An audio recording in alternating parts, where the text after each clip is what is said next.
This is Winnipeg Sports Talk Daily with Andrew Hustler Paterson and Michael Remis. What is going on, everyone? Welcome to Winnipeg Sports Talk Daily. It is April 1st. It is April Fool's, but it is no joke. The Winnipeg Jets are 1 point out of a playoff spot as we go into action tonight after getting 2 in OT yesterday in Chicago. We've got lots to get to today on the Winnipeg Jets, the playoff races in the NHL, and more. Mike McIntyre of the Winnipeg Free Press is going to join us a little later on. And I'll be honest with you all, I kind of thought that we'd be talking a lot more about the draft lottery, prospects right now. The Jets have put that on hold. However, we had been planning for a while to get Scott Wheeler on from The Athletic, who put out the prospect rankings across the National Hockey League, and of course is getting his final list ready as we're now into playoff action in the NCAA and in the CHL. So Scott Wheeler will be on to, we'll pick his brain on the upcoming draft as well as where the Winnipeg Jets sit as far as moving along their prospects. A little bit later on, Simon Hildebrand is back with the Winnipeg Sea Bears. He's going to jump on the program, and we will also bring in my guy, Pat Gregoire from CoolBet. We'll make some picks for the Valero Texas Open and look ahead to the Masters as well. Great to have you all with us. Shout out to all you podcast listeners and, of course, everyone with us here live on YouTube today. I did see T-Kona Pauly in the chat. Pauly, did you hear Don Callis on the show yesterday? He did not have kind words for Transcona. He was in full heel mode yesterday.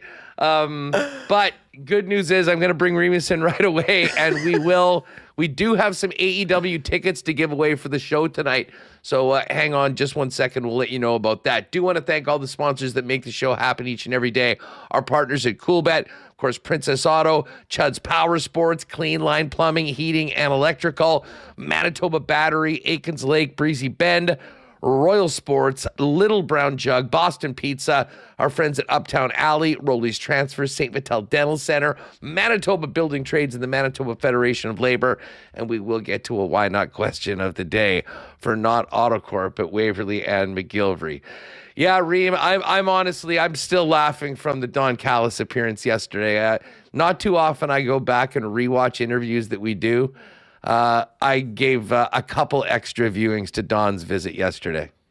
He definitely brought it, and I threw out the clip on X where he said Transcona is not a real place in reference to, how he doesn't want to hear about Kenny Omega anymore, who's from Transcona, is one of the top stars in AEW. And he brought it yesterday. It was awesome. So nice to see the positive reaction to that, and positive reaction in chat as well. So great appearance. Love when Don comes on us. Speaking of the chat, T. Will's already popped in with a super chat. Jets, Jets, Jets. That's all we ever talk about. Can we talk about the Leafs today instead? Hashtag never enough Leafs lunch. I guess we can talk about the Leafs. They're in dire straits. It is a big mess. I have enjoyed a lot of the commentary coming out of Toronto, especially after Keith Pelly's press conference yesterday. But let's keep it to relevant teams right now. And the Winnipeg Jets are once again relevant in the playoff race. Remo, it is no April Fools. The Jets are 1 point out of a spot in the Western Conference standing, or in the Western Conference playoffs. You look at this race, and it is, listen, it is by all accounts a bit of a turtle derby. Nashville is holding down the first wild card. They're only 3 games above 500. The Jets, on account of their win yesterday, are 2 games above 500. The Kings are 3 games above 500. The Sharks are 3 games above 500. The Kraken are 2. If St. Louis can beat the Kings tonight, and I think that's the play for Jet fans, go St. Louis in regulation, we will have the Blues, Kraken, Sharks at 75. Oh, and the Sharks play the Ducks. If the Sharks can lose, and listen, it's all been breaking the Jets' way, there's the chance, even if the Sharks win, we're going to have 6 teams separated by 2 points. I cannot remember a race like this. And obviously it's a little lower than it normally is. The bar has been lowered for that final playoff spot. But it's absolutely bananas that 6 teams are right there, Remis, and all, I think, wake up this morning thinking that if they can take care of their business, they'll be playing in the first round. Yeah, you look at, Money Puck odds, or I'm looking at Dom Lucian from The Athletic, playoff odds, all pretty even. Money Puck has the Jets at 15, Dom has them at 20, but it's pretty... Yeah, he's got them at... I actually look back at his odds, Huss, even when the Jets were, in last in January, his model never wavered from them, and I think that's what it's been for the Jets. This is kind of where projections thought they would be, battling for one of the 2 wildcard spots. Now, I don't think we had the West this much worse than the East, but the Jets were never as bad as that 11-game losing streak, but they've made some changes here on their roster, and you saw them get secondary scoring from Cole Perfetti, who's on a 5-game point streak, from the 4th line, Danny Zhilkin, his first career point, and they weren't getting that at all. It was either Scheifele and Connor were scoring or nobody else. And, Roseanne, he comes in, he gets the goal on the Zhilkin. Cole Koepke had a big goal the other game. So, look, the Jets, they've got a shot here, just as good of a shot as anyone else now, and that is not something we were saying at the start, of the post-Olympic break schedule when they were 11 points out. And they have had help.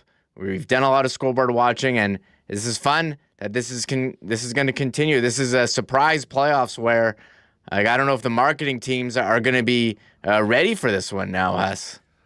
I had that conversation yesterday with a couple of friends. Someone goes, well, they should be selling playoff tickets right now. And I'm like...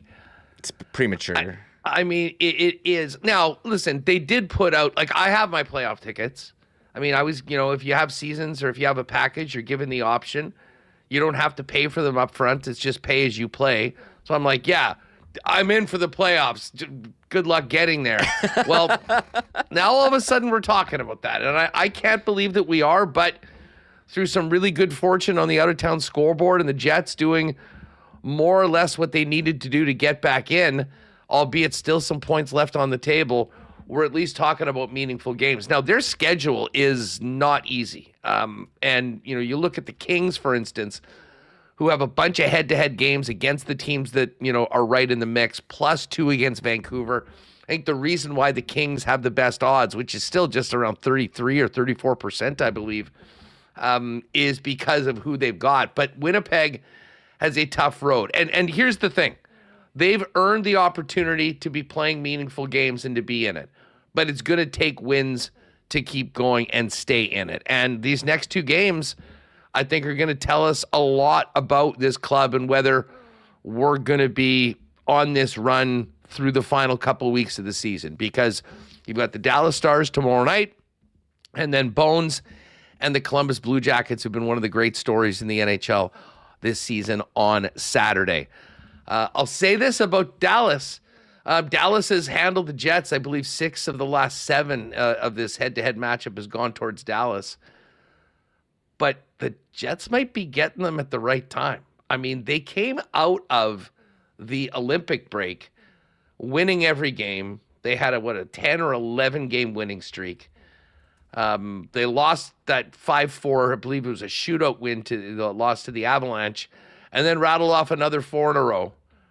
But since then, they have just 2 wins in their last 9 games and 1 win in their last 7. So they're still waiting to get Rupi Hintz and Mikko Rantanen back. So maybe, just maybe, this is the right time for the Jets to be playing Dallas, who pretty much know where they're going to finish, know who they're going to be playing, and are just looking to get healthy again. But last night was another one of those games, Remo, that didn't start off too great. I thought they absolutely dominated the second period. And then, crazy enough, Tyler Bertuzzi, who I could not believe it, 31 goals on the year now for Bertuzzi. He had an incredible one-man show on the second goal, and then ended up taking advantage of a little loose defense on the Jets in the third period and tied it up. But just to their credit, they made sure they got their point and then took care of business early in overtime. Scheifele to Connor. Sound familiar? Yes, it does. And Scheifele, a 3-point night, 92 points on the season. KFC with the winner. And the Jets live to see another day right in the thick of it in this playoff race in the West. Yeah, it wasn't a great start with third overall pick from last year, Anton Frondel, getting his first career NHL goal. And it seemed like, they were really getting outplayed. They were stuck on their own end. Like 5 minutes in, you're like, oh no. But hey, it's a 60-minute game.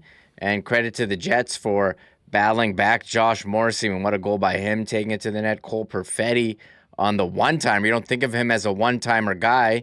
Woo. But as you and Ken talked about yesterday, he's feeling good. Since that ankle injury, since the beginning of February, he's 0.8 per game player. That's about 60 points over an 82-game season. For the first 21 games of the year, Huss, he was a 0.3 game points per game player. And, that's pretty much more than double his output, what you were getting from him. So he's really contributing. And Mark Scheifele, we talked at the end of the show, like, if the Jets do somehow get into the playoffs after being in last place and he gets 100 points for the second time in franchise history, shout out to Marian Hossa, he would be a player I think you'd have to give him some consideration, Huss, for MVP. That top line really been carrying the mail all year for them. And in a big game that they needed, shout out to Scott O'Neill for starting them in overtime, and 33 seconds in, they got the 2 points. Yeah, listen, I think the MVP, we talked about this yesterday. He's not going to get it, but there's a clear top four right now. But I do think they vote 5 guys in, so they can maybe get some fifth place votes. Bottom line is that we're going to be doing, the scoreboard watching over the next couple weeks is going to be hilarious. And we are also all ready to go for the game tomorrow night. Hey, listen, we're going to get to more from last night in just a sec. But, Remo, we should mention, yes, our friend Don Callis and the Callis family fired over a few pairs of tickets that we've got for AEW tonight. Now, the timing wasn't great. We didn't have more time to let people know. But we have set up a contest. If you are able to go to the show tonight, please don't enter if you can't make it. It's tonight, 6:30. It gets going. Live on TV starting at 7. What are we going to do? How are we going to do this, Reem? Yeah, we have a contest on our website, winnipegsportstalk.com/contest. This is a real giveaway. This isn't an April Fool's joke. So go there and sign up. And it is for AEW wrestling, All Elite Wrestling. It's not for some other thing with acronym AEW. So tickets tonight at Canada Life Center. This is a legit WST contest. Yeah. We've got a couple pairs or 3 pairs to give away tonight. We'll give you about an hour to enter, and we'll just leave that pinned up at the top of the chat. So if you want to go tonight, enter, and I would say probably around 2:30 or so.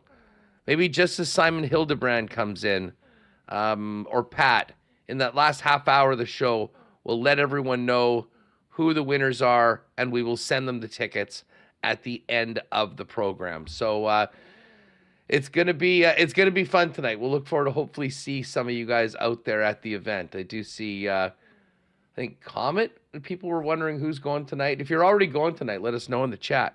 But otherwise, go enter if you want to join us today at AEW wrestling. Hey, just before we get to some audio from last night's game and more of the Jets' big overtime win over Chicago, we've been talking about, some of these playoff races and how it's getting really tough and nasty. We've kind of been talking more about the team toughness and, what's maybe missing on the Jets last night.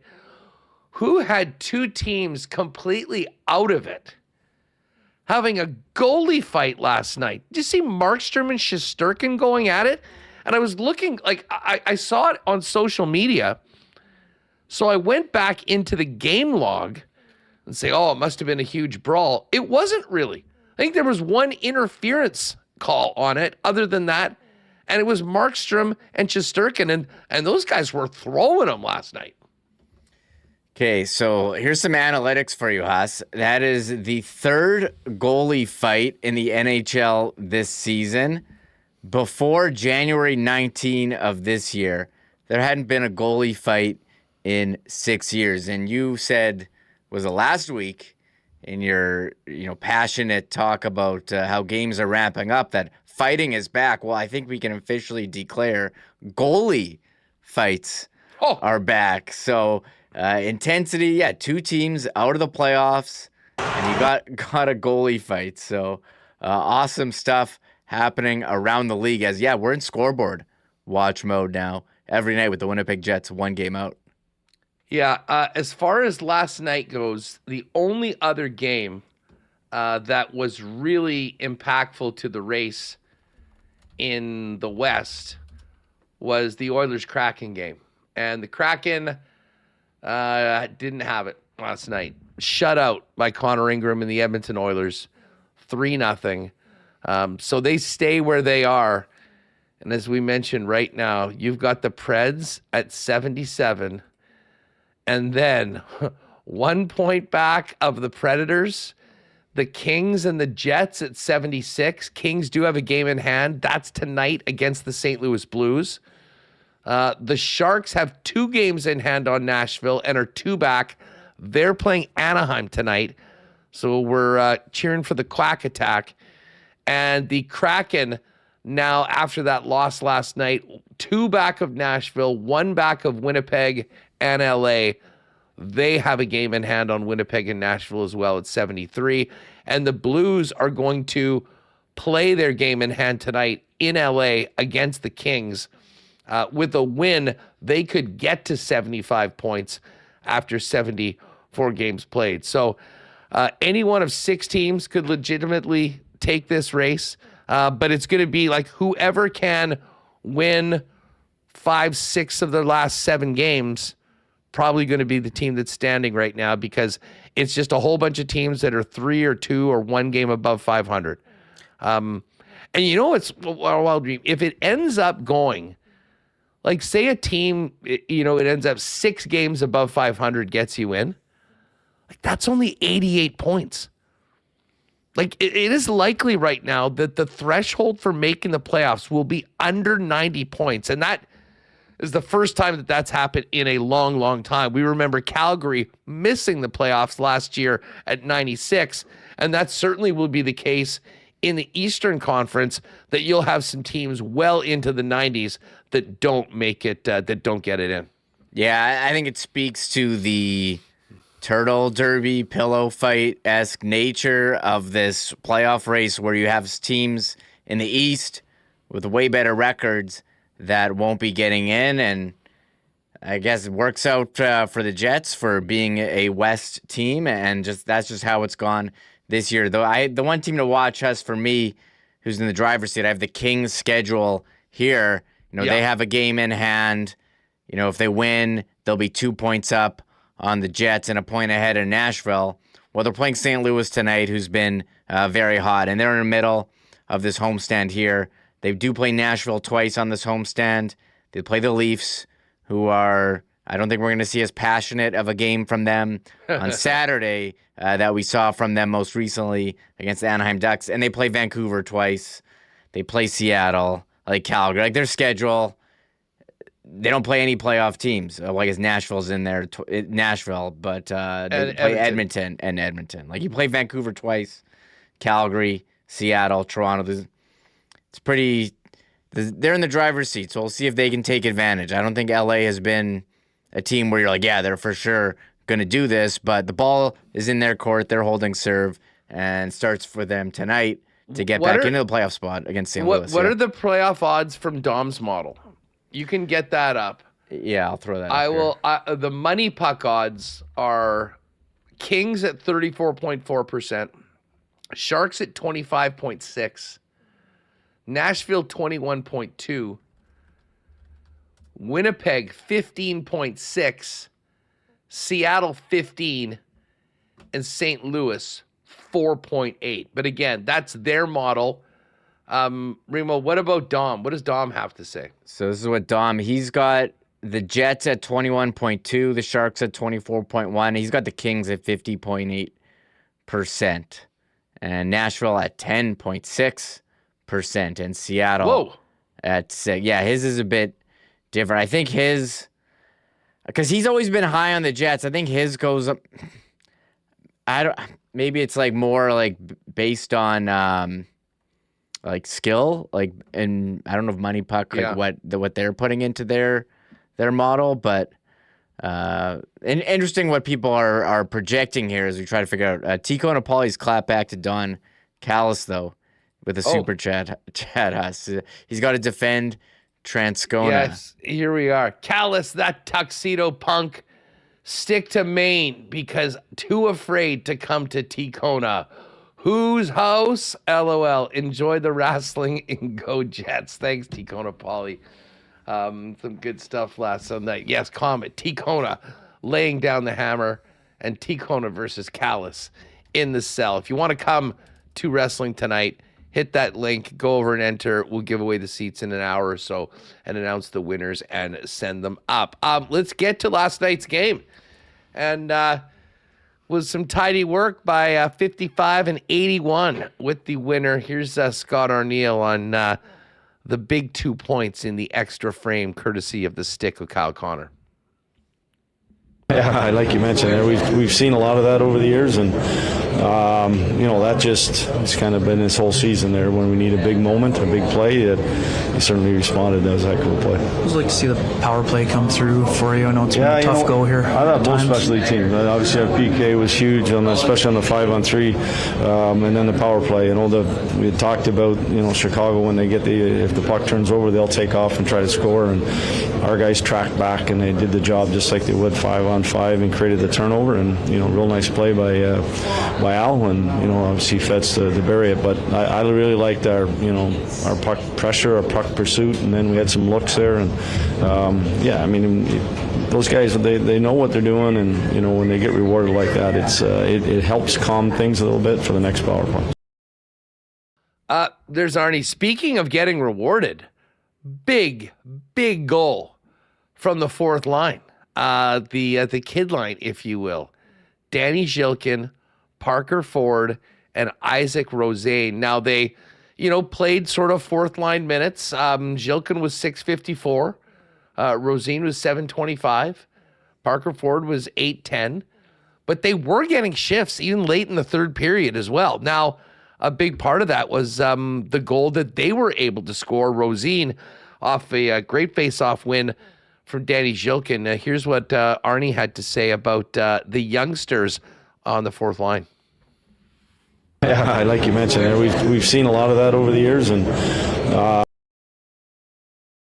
I've seen a little bit more of this three lines coming, and it's kind of happening. We saw it a lot in Colorado, both those games. But at the end of the day, that was a huge goal by our fourth line. That one, they got out in the second period off the face-off, and we've said that everybody's got a role to play, and different guys chipping in, doing different things, and that's what that line did, and that was huge. And it's whether you're 10 minutes or you're 20, 25 minutes, everybody's got a role to play, and again, this was a huge 2 points. chance. What was it like for Joakim to get that first NHL point? I know he's known to be a responsible guy, but the boost that can have for a young player. Yeah, you know what? There's a couple of things. Obviously, that face-off, they won on the PK, threw him out there. He won a huge one when we had to start that first power penalty kill. And you know what? He's good at face-offs, and that's great that he can get out there and do those things. But to get a point, I know he was up early in the year and had some looks, but that's great for him, to feel a part of it. And like we said, everybody's got the chip in, and great to see him do that too.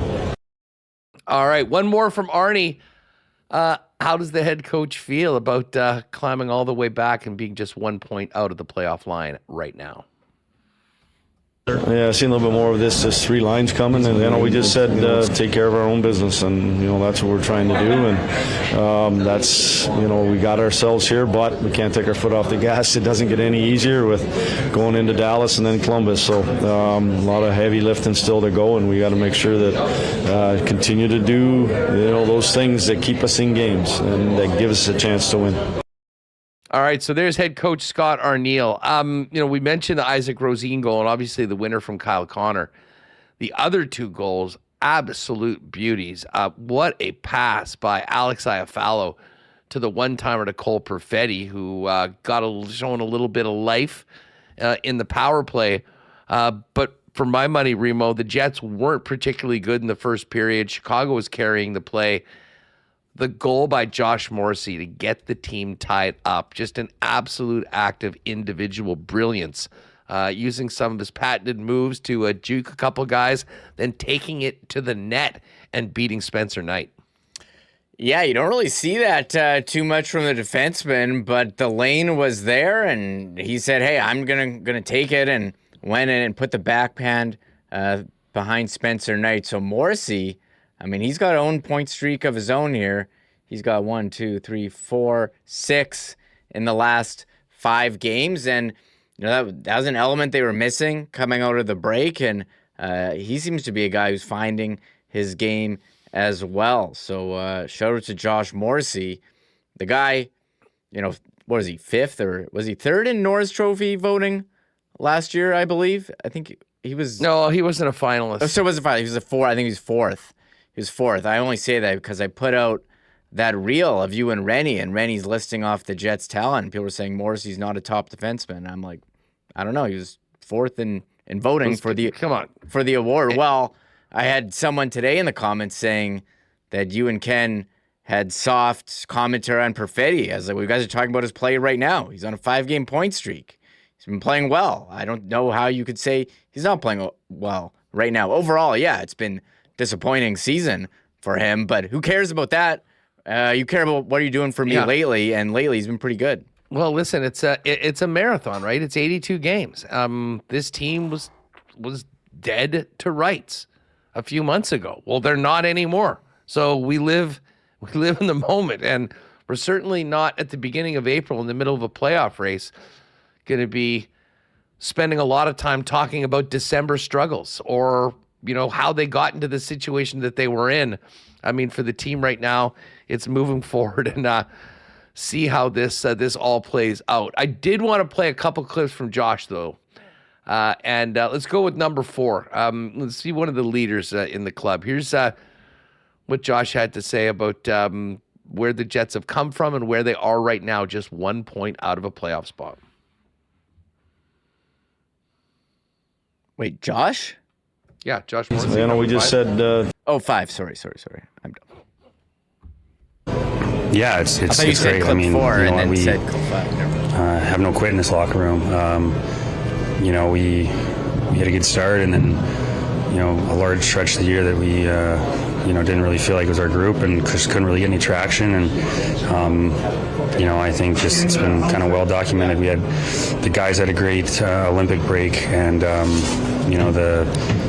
everything from what we were working on, what the coaches brought out for us, competitiveness. I think it just set the tone coming out of that break, and I'm just really proud of the way we've battled. Obviously, we're not even close to being there yet, but we've erased a pretty big deficit, and that's just kudos to every single guy in this room, the staff. But there's no quit in here, and we're going to fight right to the end. We're a proud group, and we want to show that all the way to the end.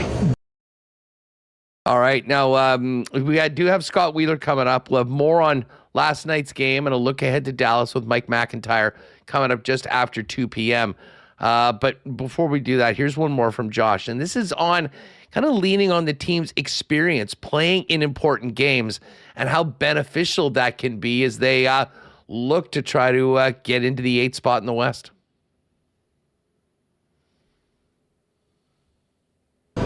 Yeah, it's great. I mean, I'm sorry, my mouse is just the worst today.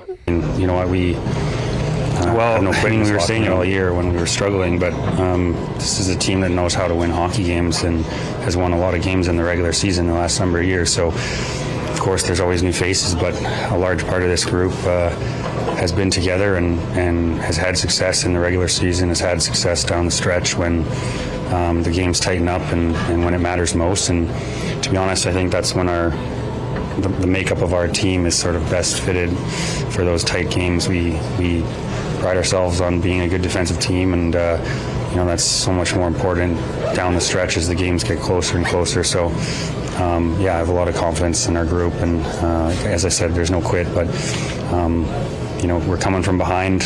Maybe teams in front of us feel the pressure. We feel no pressure. We're just going out there and playing and competing and trying to show the group we are and get back into the playoffs. Hey, Bob, you hear the news? I can't listen to the news, Daryl. This is different.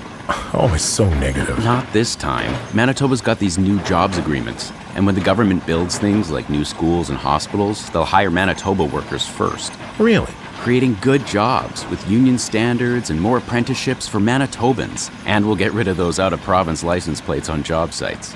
Keeping our money working for Manitobans, eh? You betcha. Well, that's how it should work. I knew you'd like it. A message from Manitoba's Building Trades and Federation of Labor. Spring into good times at Uptown Alley and eat, drink, and play at the most fun spot in the city. You'll enjoy 5-pin bowling, 10-pin bowling, a state-of-the-art arcade, and good times playing laser tag as well. And in addition, Uptown Alley features incredible food and drink options at their bistro. Pop down to Uptown Alley with your group or make it a party. It's the best place in Winnipeg for birthday parties for kids, teens, or adults, and an amazing spot for corporate events where you just simply pick your activities, any of your add-ons, what you'd like to eat, and the Uptown Alley staff takes care of everything else. For more information, go to uptownalley.ca, book a lane at 488-0000, or pop down and see him at 1301 St. Matthews Avenue. Got a move coming up? Lean on our friends and longtime sponsors at Rolly's Transfer, the most trusted name in moving and storage in Manitoba. Now into their 7th decade with over 60 years of experience, family owned and operated. Head over to their website at rollys.com to find out all about their services serving Winnipeg and southern Manitoba. In the top right corner, you can click on Request an Estimate. Use the promo code WST for a special discount on moving services and moving supplies, and then simply let them know when you're moving, where you're moving to, and what needs to be moved. And the friendly staff at Rolly's will turn it around quickly and get you a great quote to get you locked in for the white glove treatment that they've been famous for now for over 60 years in Winnipeg. For all your moving needs, make it Rolly's Transfer, the most trusted name in the game. Find out more and request an estimate today on your next move at rollys.com. Has it been a minute since you've been to the dentist? If it is, our pal Doc Carey and the wonderful staff at St. Vital Dental Center would love to see you. They've been taking care of generations of Winnipeggers and Manitobans in St. Vital for years, and have now moved into a beautiful new facility at 167 St. Anne's with state-of-the-art equipment and convenient free parking right behind the building. They'll handle customers and clients from 6 months to 99 plus with a full array of dental services, from cleanings and checkups to surgeries like dental implants. Dr. Terry and the gang can absolutely do it all. We'll do it with a smile on their face and make your smile look even better than it's ever been. Go to stvitaldental.ca online to make an appointment. Pop into St. Vital Dental, get that girl taken care of, and tell them the boys at Winnipeg Sports Talk sent you. We're going to talk Jets prospects in the upcoming draft in just a second with Scott Wheeler of The Athletic. This segment is brought to you Fire Prairie Toyota dealers. Looking to dominate off the ice as much as you do on it? Check out the Toyota Tacoma. Its standard I-Force engine boasts an impressive towing capacity of up to 6,400 pounds. In fact, it's the most powerful Tacoma ever. So whether you're hauling gear to the rink or heading to an away game, you can tackle it with ease. And the available panoramic multi-terrain view monitor gives you a live underfloor view to navigate even the toughest terrain with ease. And when it's time to load up, the available power liftgate makes loading your gear in and out a cinch. Experience power, capability, and convenience with the Toyota Tacoma.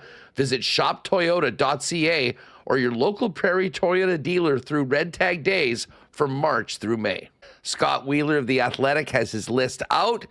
Jets number 20 on the NHL's prospect pool right now. Let's welcome him into the program to get the latest. Scott, what's going on? How are you? I'm doing well. I'm managing a bit of a head cold and grinding through the final sort of prospect pool rankings that I have to get done before they're all fully rolled out here, which it'll be done by Wednesday of next week, I believe, is the finish. And then right from there, it's a sprint. It's Frozen Four and Memorial Cup and the Combine and U18 Worlds, and I'm back on the road. And we've got 3 young kids at home, but a newborn at home as well. Ooh. So me getting back on the road pretty heavy in April, May, and June is going to be an interesting adjustment for everybody, I think. Hey, just when it comes to the draft at the end of June, I mean, you guys have been working on this list really prior to last year's draft. How much changes, when we get into these high leverage playoff moments for some players and other guys are done right now?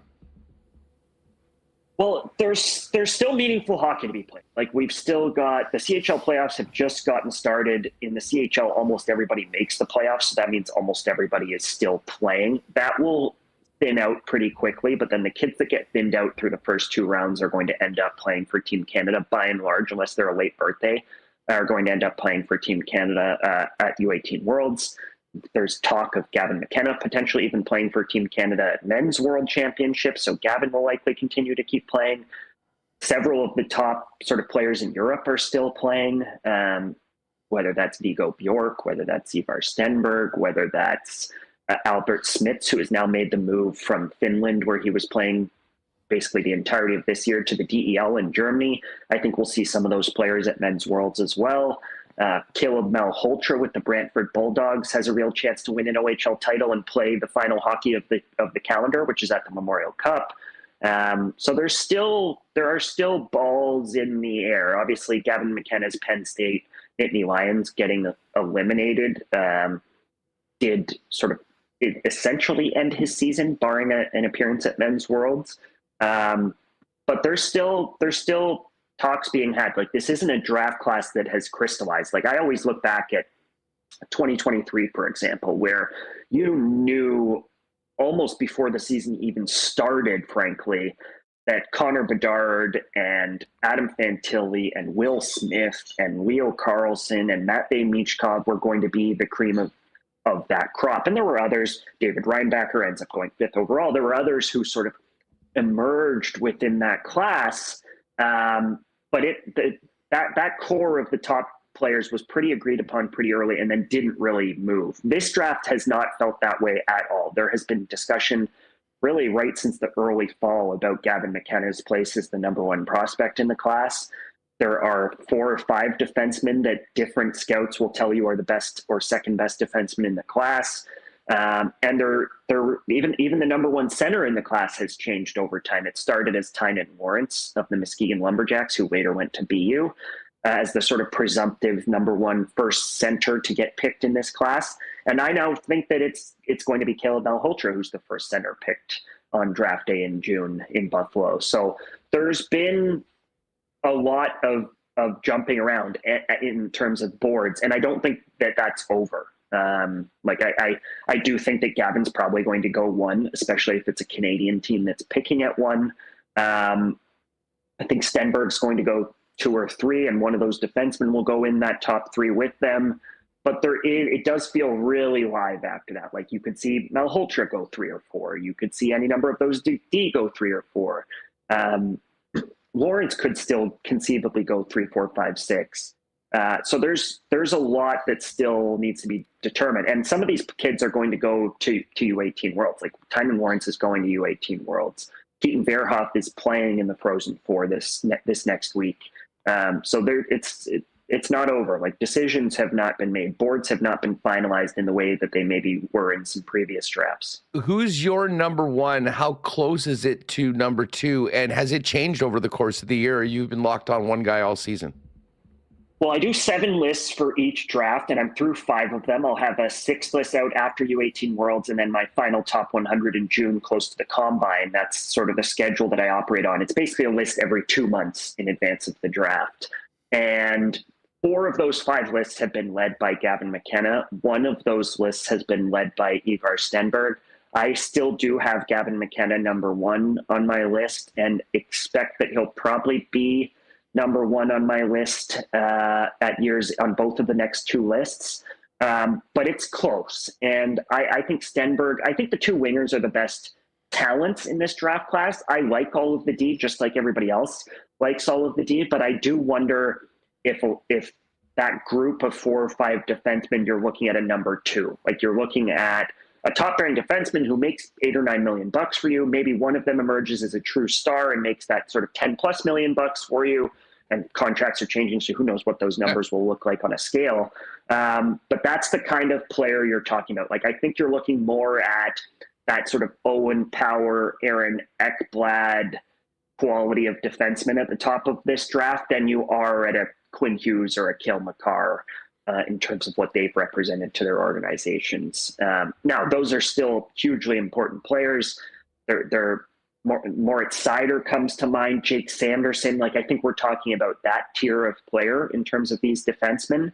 So then you're measuring, okay, do you want the Moritz Seider or the Jake Sanderson, or do you want maybe that sort of Tim Stützle caliber forward, that sort of high-end forward who's an 80-point guy for you, but maybe doesn't, in a McKenna or a Stenberg, maybe also isn't the 100-point transformational player that a Macklin Celebrini has become, for example. You know, it is nuts that with what's happening with our team here in Winnipeg, that this team could probably pick anywhere from about 5 to, I mean, the mid-teens.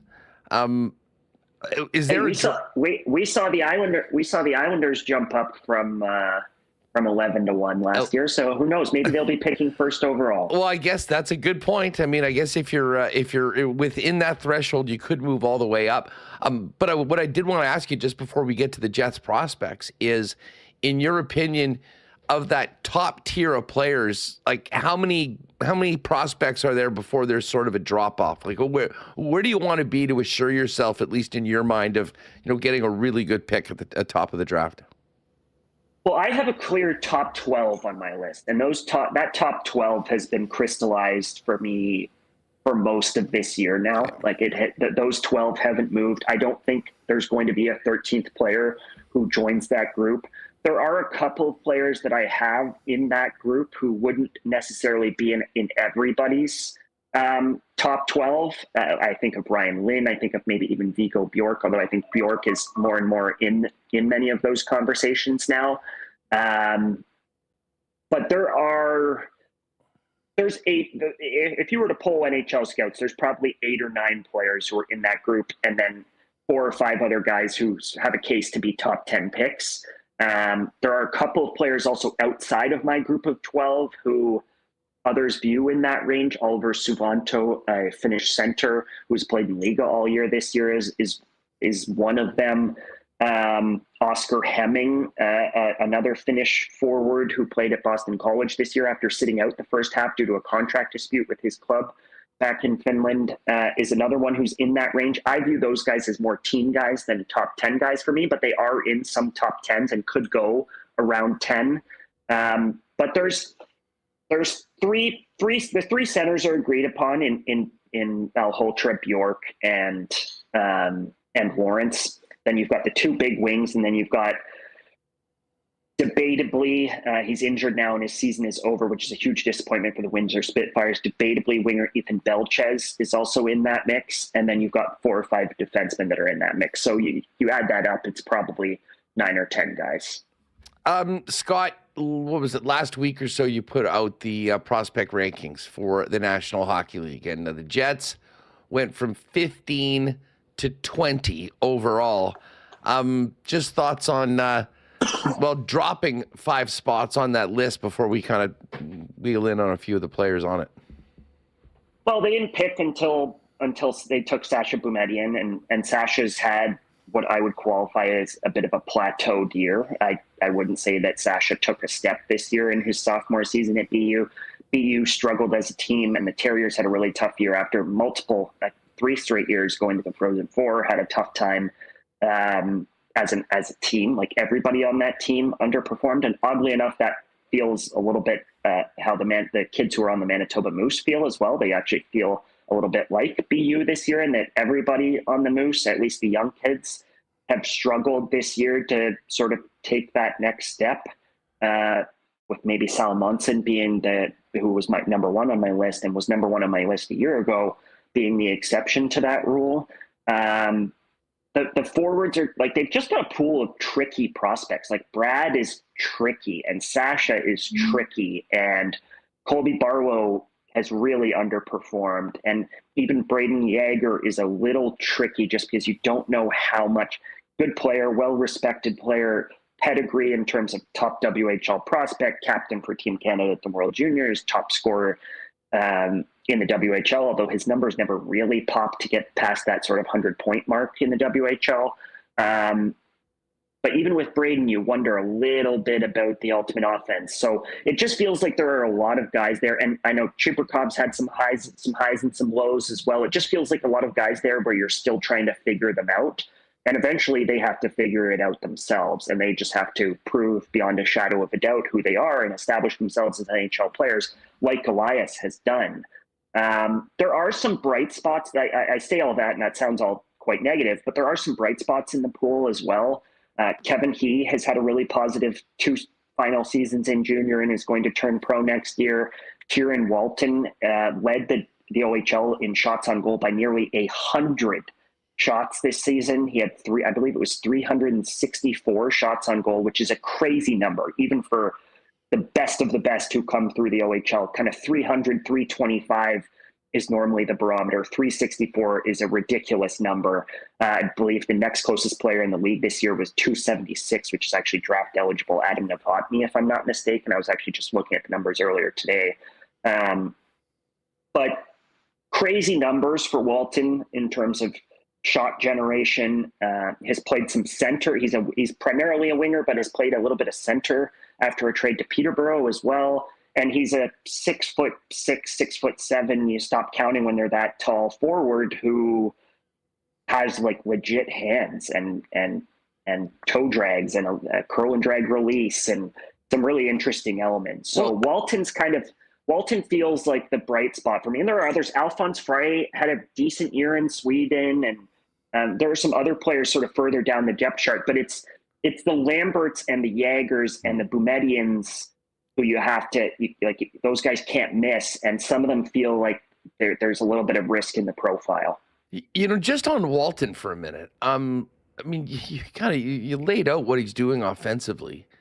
He is 6'6", which is valued very highly for NHL teams.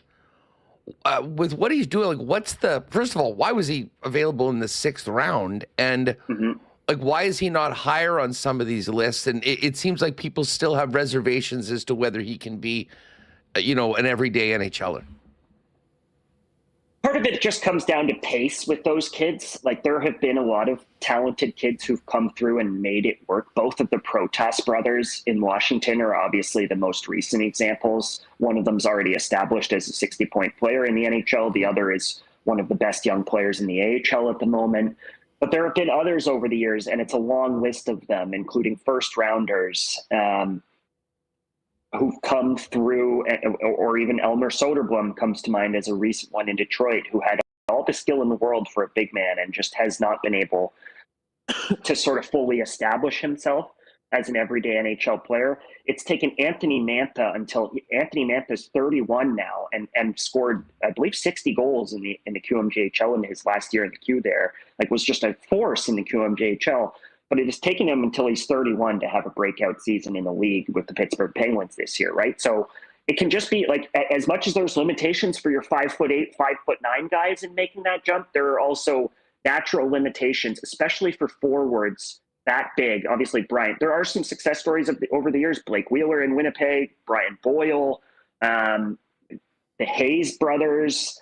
Like, there are players who've done it, but it's not a long list of successful 6'6" productive forwards. And oftentimes those guys, I mean, Kevin Hayes was kind of a middle of the lineup guy, but oftentimes you become that Brian Boyle type, right? So I could go down the list. There's a ton of kids, but in Walton, some of the concerns are the same concerns that you have with a lot of those kids. Like, he's not, despite the fact that he's big, and I'll be interested to see how this works out for Dean Letourneau, a first-round pick of the Boston Bruins, who had a breakout sophomore year at Boston College this year as well. But both Dean and Kieran don't have, like, they aren't power forwards. And typically when you have a player that big, your coach wants him to be a net front guy on the power play and physical and mean in the corners and knocking guys around and bullying guys. And that doesn't mean they have to be Matt Rempe, but you want them to have some jam to their games. And increasingly, a lot of these big guys who are coming up are skill players. And that is an interesting fit. Like, he has played the flank at times on the power play, and he can play the net front too, but he's never going to be a flank guy on the power play at that size in the NHL, right? So then you're changing him roles, and there's just a lot that has to get tweaked and refined as you go from being a skill player in junior to figuring out what you are in the NHL. I think it will be important for them, with Kieran specifically, to not try to change him too much. Like, you don't want to have him remake his game and develop an identity that isn't true to who he is as a player. You want him to lean into his assets. Nathan Aspinall is another one in Flint this year, one of the most productive players in the OHL this year. He's a New York Rangers mid-round pick. Huge kid, but a skill guy. Like, Nathan Aspinall and Kieran Walton are skill players. They're not plug-and-play guys. And then ultimately you've got to find a role. Like, there's only so many top 9 power play roles on an NHL team, and they don't always get handed out to players with that profile, right? So especially when you've got the Kyle Connors and the Mark Scheifele's of the world. So that part of it will just be interesting. Like, he's going to play in the AHL next year, and he's going to be a part of that mix with all of those other kids. I think he's already leapfrogged a player like a Colby Barlow, for example, in terms of where he's at in the hierarchy of the prospect pool. Obviously, Colby was a first-round pick, but it's going to be another test for him. And if he passes that test, then suddenly you're talking about him, I think, in a different conversation. Like, if he goes and has the kind of year that Protas has had. Now, the difference is Protas had 130 points in the OHL last year. Walton has been a 90-ish point player over the last 2 years. There's a big difference between 90 and 120 or 130, right, as well. So it's not as though, despite the gaudy shot totals, it's not as though he has completely lit the league on fire. So he's still going to have to, like, Kieran's still going to have to prove it in the AHL. You know, on that same note, we were all so impressed with seeing Kevin He when he was on the ice here at the prospects camp and training camp. He's moved to Flint. They're in the playoffs right now. He's at the top of tier 3 for you. What's preventing he from being a tier 2 or tier 1 prospect? Super likable player. Just in terms of those top 6 or 7 names that I mentioned, I don't think he's quite there yet. Ultimately, he's got the pace and the skating and the skill. Like, if you were to survey, and he actually came up in my survey in his draft year of his peers as one of the most skilled players that they'd played against, which is typically reserved for kind of the first round guys. So he's a player who has always had the respect of his peers, and he shows up in the OHL coaches poll a little here and there. The challenge that Kevin is going to face is that ultimately he's a 6-foot winger who has produced but not produced gaudy totals. And I don't know whether he fits the checker identity, despite the fact that he's a very, very hardworking, fast player.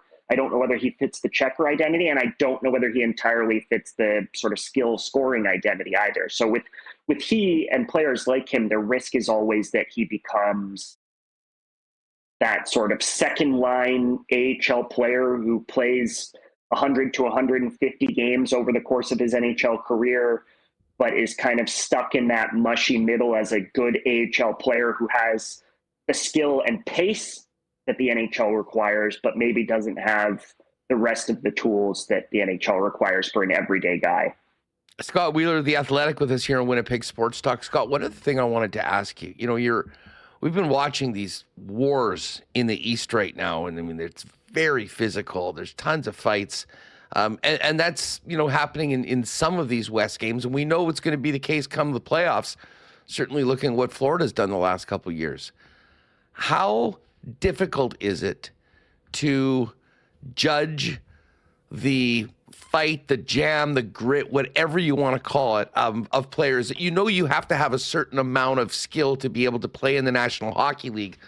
But it seems like that quality is so difficult to find, is so valued by teams, and it seems like it's very difficult to draft at 18. It is difficult to draft at 18. There's typically only a handful, half dozen players who really have that as their identity on draft day now. A lot of these kids are skilled players. That's the focus of their game. The competitiveness and the physicality isn't a defining trait for many of them. In fact, in this year's draft, I actually think that's more pronounced than ever. There really isn't a single kid at the top of this year's draft where that's a huge part of their identity. Last year, you had Brady Martin and Kayshawn Aitchison, who were 2 first-round picks, where that was who they were. This year, there isn't really a Brady Martin or a Kayshawn Aitchison in this class. But teams still value them. And that player is, I think now more than ever, a precious commodity. It used to be a defining quality for everybody, and that no longer feels like that's the case. Scott, thanks so much for doing this. I know you got a busy few months ahead. We'll look forward to catching up as well at some point before the draft. Have a great one, pal. Cheers. Princess Auto is a proud sponsor of Winnipeg Sports Talk, and in a lot of ways synonymous with Winnipeg. Headquartered here in the Peg, founded here in Winnipeg, and now serving Canadians coast to coast with the best deals on the most unique assortment of tools and equipment around. Everything you need to complete the projects on your list or start something new is at Princess Auto. So while we wait for the Bombers to kick off, get ready for spring. Those projects on your list with great deals throughout the month waiting for you at your local Princess Auto, Panet Road, Portage Avenue West in the city, out in Brandon. And you can always shop online 24 hours a day at princessauto.com. Spring is just around the corner, and our friends at Chud's Power Sports up in Gimli, Manitoba's power sports superstar, are ready to get this snow out of here. But before we do that, great end-of-season deals on sleds and snowmobiles that you can check out. But as we get excited for the snow to leave, great preseason deals on motorcycles of all brands, the best in ATVs and side-by-sides, not to mention golf carts for the summer up ahead as well. And it doesn't stop there. Amazing RV options for you to take advantage of the summer, and so many options when it comes to boats as well, in addition to outboard motors from Suzuki and Mercury. The best deals in town. That's how they've been in business as Manitoba's power sports superstore for 80 years. Pop out and see him in Gimli at the corner of Highway 8 and 231, and shop online today at their website at chudspowersports.com. April and spring are here, and Donnie and the gang at Manitoba Battery are kicking it off strong. Wing Power event. Right now, you can save big on the batteries that you actually need this season. Lawn tractor batteries starting at just $37.50. RV and deep cycle batteries from $69.50, and heavy duty power like Group 27 and 78 DT starting at $89.50. Need serious cranking power? Check out their 13-inch stud post battery, $94.50 while supplies last. All in stock and all priced to move. Visit Manitoba Battery on the north side on Logan Avenue, on the south side on Dovercourt Drive, and get powered up for spring at Manitoba Battery, powering what matters. Check them out online today at manitobabattery.com. All right, we got Mike McIntyre coming up. By the way, if you popped in late, we do have some pairs of tickets for AEW tonight, which we'll give away in about a half hour. There is a link in the description, or go to winnipegsportstalk.com/contest. if you can attend tonight. Please do not enter if you can't go. So Mike's coming up. This segment's brought to you by Truck Month at GMC. Truck Month is on now at GMC. If you want something reliable, tough, and ready for whatever the schedule throws at you, that's the 2026 Sierra 1500 Pro Graphite Crew Cab in a nutshell. And it can be yours for 0% financing for 72 months with a factory 2-inch lift, off-road suspension, and a 5.3-liter V8.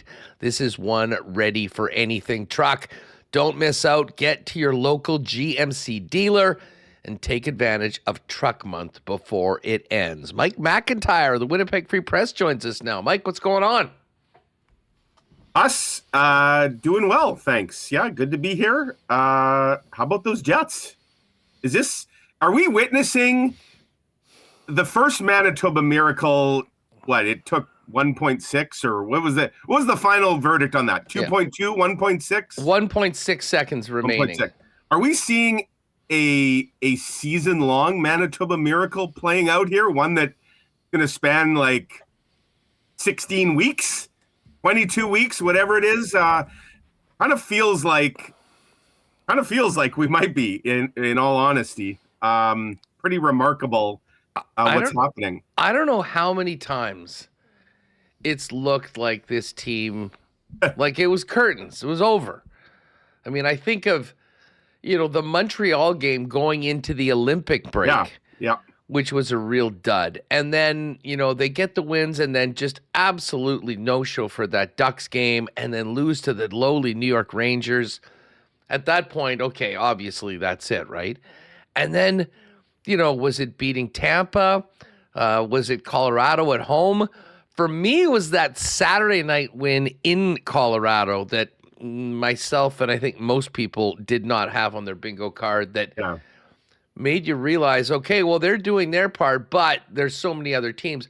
Mike, the scoreboard just keeps on going in the Winnipeg Jets' favor right now. And what needed to happen was they need to win a few games, get some help to get into the mix. And it's nuts. We were just going through the numbers. If the Blues beat the Kings tonight and the Ducks beat the Sharks, we'll have 6 teams separated by 2 points at the end of tonight in this West wildcard race.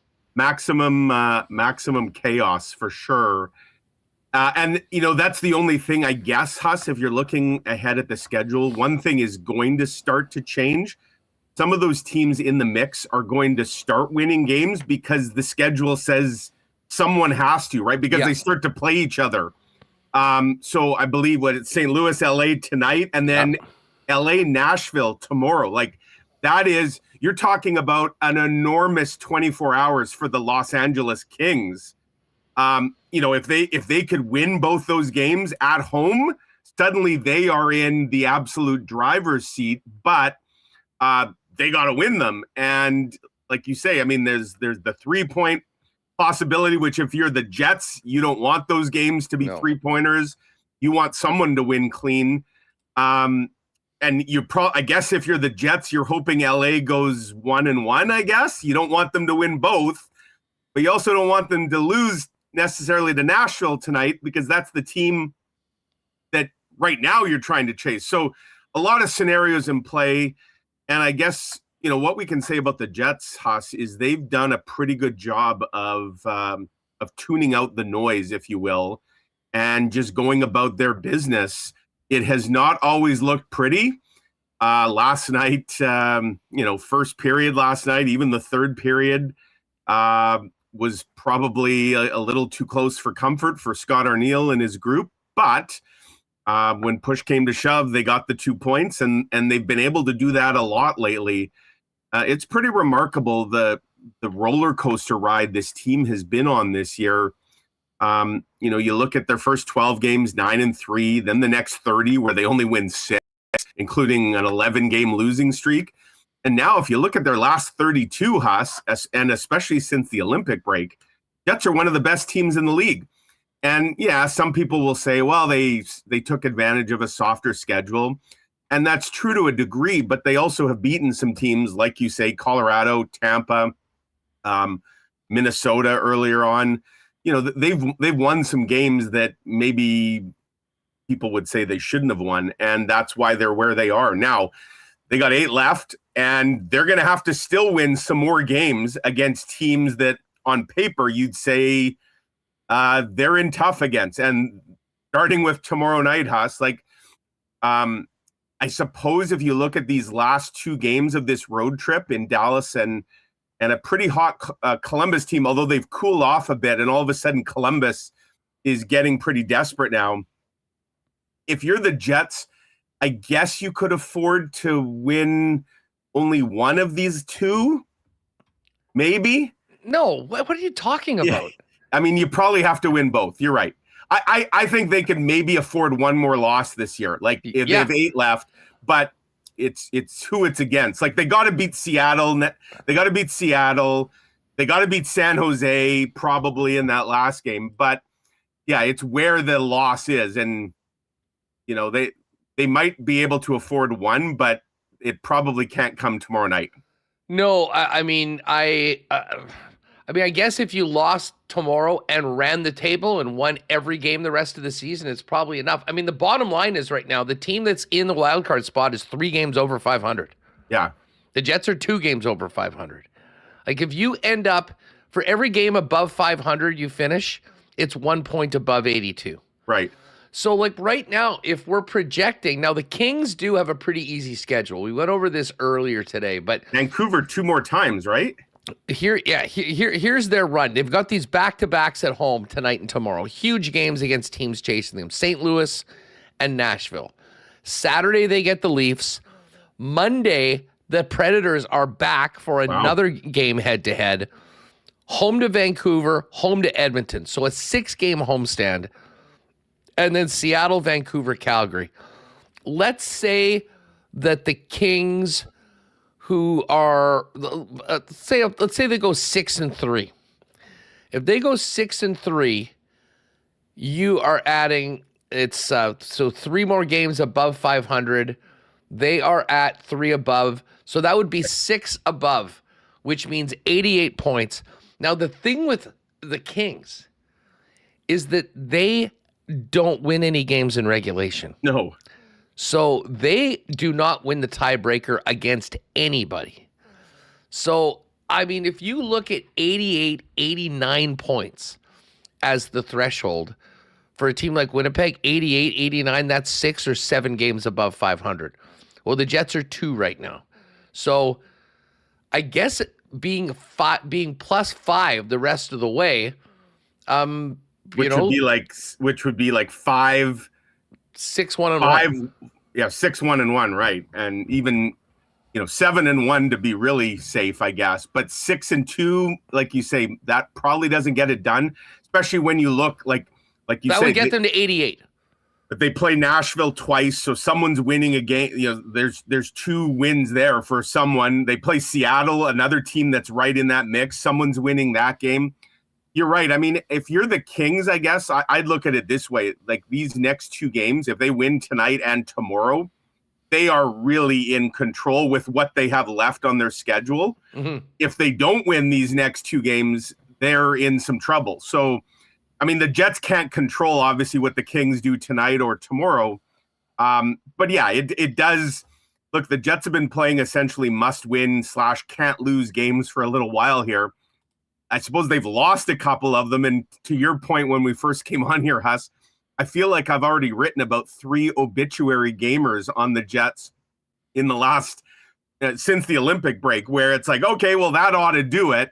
And yet here they are. Now, I wasn't necessarily banking on the West Hurdle Derby here. There was a point, I think, if we look just before the Olympic break, the projection was it was probably going to take about 90, 91 points. Obviously, that bar has gone down considerably, to your point, that it might only be like 88 now.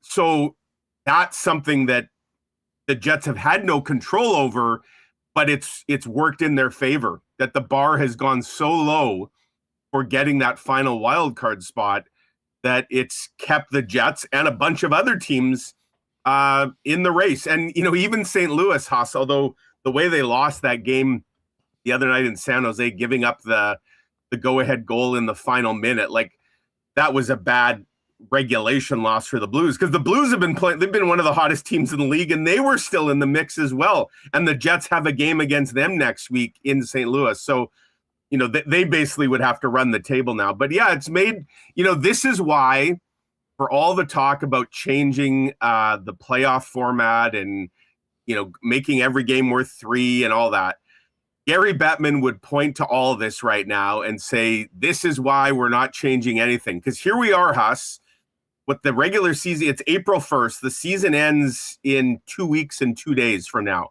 There are 2 teams that have actually qualified for the playoffs. There are no playoff matchups set. There's, I think, only 2 teams actually eliminated, right? Maybe 3? Vancouver and Rangers. So you have 32 teams, 30 of them, 2 are in, and the other 28 are at least still mathematically in the playoff race with just over 2 weeks left in the season.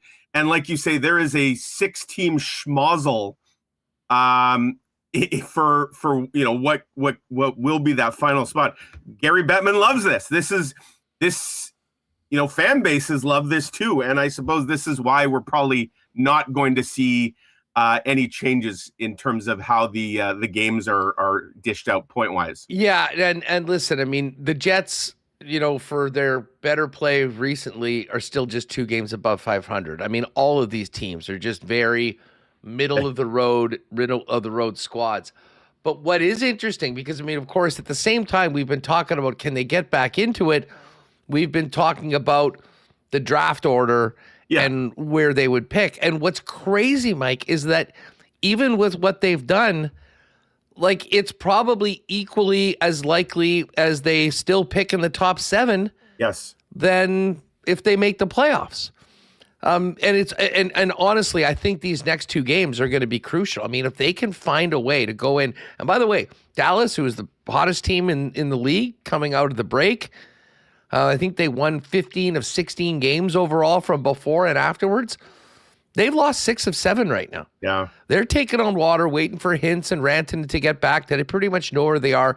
The Jets could be hitting Dallas, who's given them fits at the right time. And then you mentioned Columbus. Columbus has been finding ways to leave points on the table. I mean, last weekend was devastating for them. They gave up a late goal to San Jose and lost in regulation. And then they gave up a goal with 11 seconds left to the Bruins and lost that one in OT, and 4 points potentially turned into 1 point. But Bones will have the guys ready to go. As far as last night's game goes, I thought Josh Morrissey's goal was such a, you need your big boys to step up at the big moments. And I didn't like the first period. I thought Chicago was the better team. And yet Josh went in and really sort of did it by himself. And then obviously that beautiful pass by Alex Iafallo to Cole Perfetti for the power play goal was massive. You get a little contribution from the 4th line with the youngsters, and then with the game on the line, 81 from 55, the most familiar connection in the Winnipeg Jets do it. And how about that, Scheifele? 92 points. Right in the mix for a 100-point season, Mike. Well, yeah, he's 92 in 74, so he's well ahead of a point-a-game pace, and he's got 8 games left to get 8 points. So it would actually be, at this point, kind of surprising if he doesn't get to the century mark, which is remarkable for sure. At the age of 33, too. Like, I think it was Cole Perfetti recently said, not that he was dubbing Mark Scheifele an old man, but he said, that's an age where a lot of guys are starting to slow down. Mark Scheifele is getting better with age. He's like a fine wine in that sense. I mean, I thought, quite frankly, Josh Morrissey was a major spark plug yesterday, no question. It reminded me a bit, Huss. Remember that game? Was it last year against St. Louis, regular season game, where Josh Morrissey, remember the Jets were kind of dragging? I think it was 2 years ago. Yeah. Right, where he scored, and then he went crazy with the celly and get the crowd going. It was one of those just dead nights. I think it was like December or January. It was like a Tuesday night. It was cold out, and he personally tried to will his team, but also the crowd back in. And they were down 2-0 at that point, did come back and win. And we sort of referred to that as the Josh Morrissey game at the end of the season. That's where he pounded the glass, and you could see him uttering the "let's bleep and go" that was probably as much for the fans as his own team. And that's what Josh Morrissey could do. I mean, I think it's now 5 straight games where he's got points. He's past the 50-point mark. Kind of ironic that he's gonna face Rick Bowness on Saturday, because for all the things, Huss, that we talk about, the way Rick Bowness left his mark on this organization, his fingerprints, I think unlocking Josh Morrissey is one of Rick Bowness's greatest accomplishments. And I don't want to undersell the job Scott Arniel did in that as well, because Scott Arniel was working with the defense. Like when Bowness was brought in and Arniel, Scott Arniel was working closely with Josh Morrissey. But, when you look, this is a guy whose career high was 37 points. And now he's had 5 straight 50-plus point seasons. And, that's the bare minimum now that we expect of Josh Morrissey. And of course, he missed some games after the Olympics. He'd be probably north of 60 now at this point, had he not got hurt. And, this is who Josh Morrissey is now. And I think, I've talked to Josh about it. He certainly credits Rick Bowness and Scott Arniel with kind of really motivating him to unlock that part of his game. And we talk about, Scheifele and Connor, and justifiably so, but Josh Morrissey is every bit the equal. And those 3 in overtime are just, I don't know if there's a more dangerous trio. If you look at over the last few years, the amount of games that the Jets have won in overtime with those 3 on the ice. And like the Blackhawks never even touched the puck yesterday. It's almost like as soon as Mark Scheifele won that faceoff, you're like, okay, the Harlem Globetrotters are going to work here. And sure enough, it didn't take very long. Well, it hasn't been that way all year. No. I mean, and that's one of the things. I mean, I remember earlier on in the season, during the 11-game losing streak and during some of the real downtimes for this team, first of all, they were finding a way to blow it before they even got to overtime. Right. But when they were getting to overtime, they were not very successful. And now we're seeing, I mean, even when we go through all these games, over the course of the past month, and, I was going to say we wrote them off after the Anaheim and New York regulation losses. They lost 3 in a row, including that shootout loss to the Predators, and then the 6-1 drubbing in Boston, where it felt like it was really done, and then came back with 1 point against Pittsburgh. But again, every one of those points that they were able to get, absolutely crucial, and just giving them an opportunity with a few more wins and a little bit of help to find themselves exactly where they are right now, Mike. And it is amazing. I mean, we're talking about 8 games remaining in the calendar, and the range of possibilities for how this season ends at the end of 82 is as wide as it's probably been at any point over the course of the last 3 months. You're right. I mean, like you say, we sit here and 2 weeks, 2 days till the season ends. We don't know if the Jets are going to make the playoffs or pick first overall, win the draft lottery, or, like potentially draft in the teens, I guess, if they were to go on a tear, but somehow just miss out on a playoff spot. But like you say, it's so clustered that these next 8 games, you go 6-2 or 7-1, you're probably in the playoffs. You go 2-6 or 1-7, you're drafting probably top 5. And I don't know that there's ever been a season like that. You'd have to go back where a team is teetering between 2 such unique and different variables with so little time left on the schedule. And, the other quick thing I wanted to say about last night, Huss, that I thought really sparked the Jets too, and this has honestly been a storyline with this team since the trade deadline. It's just the injection of some youth, some energy, some excitement. The goal, Zhilkin to Roseanne.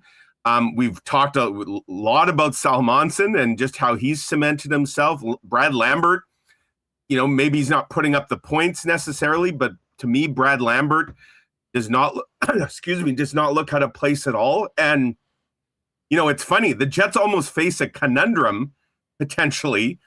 Let's say they complete the push and get into the playoffs.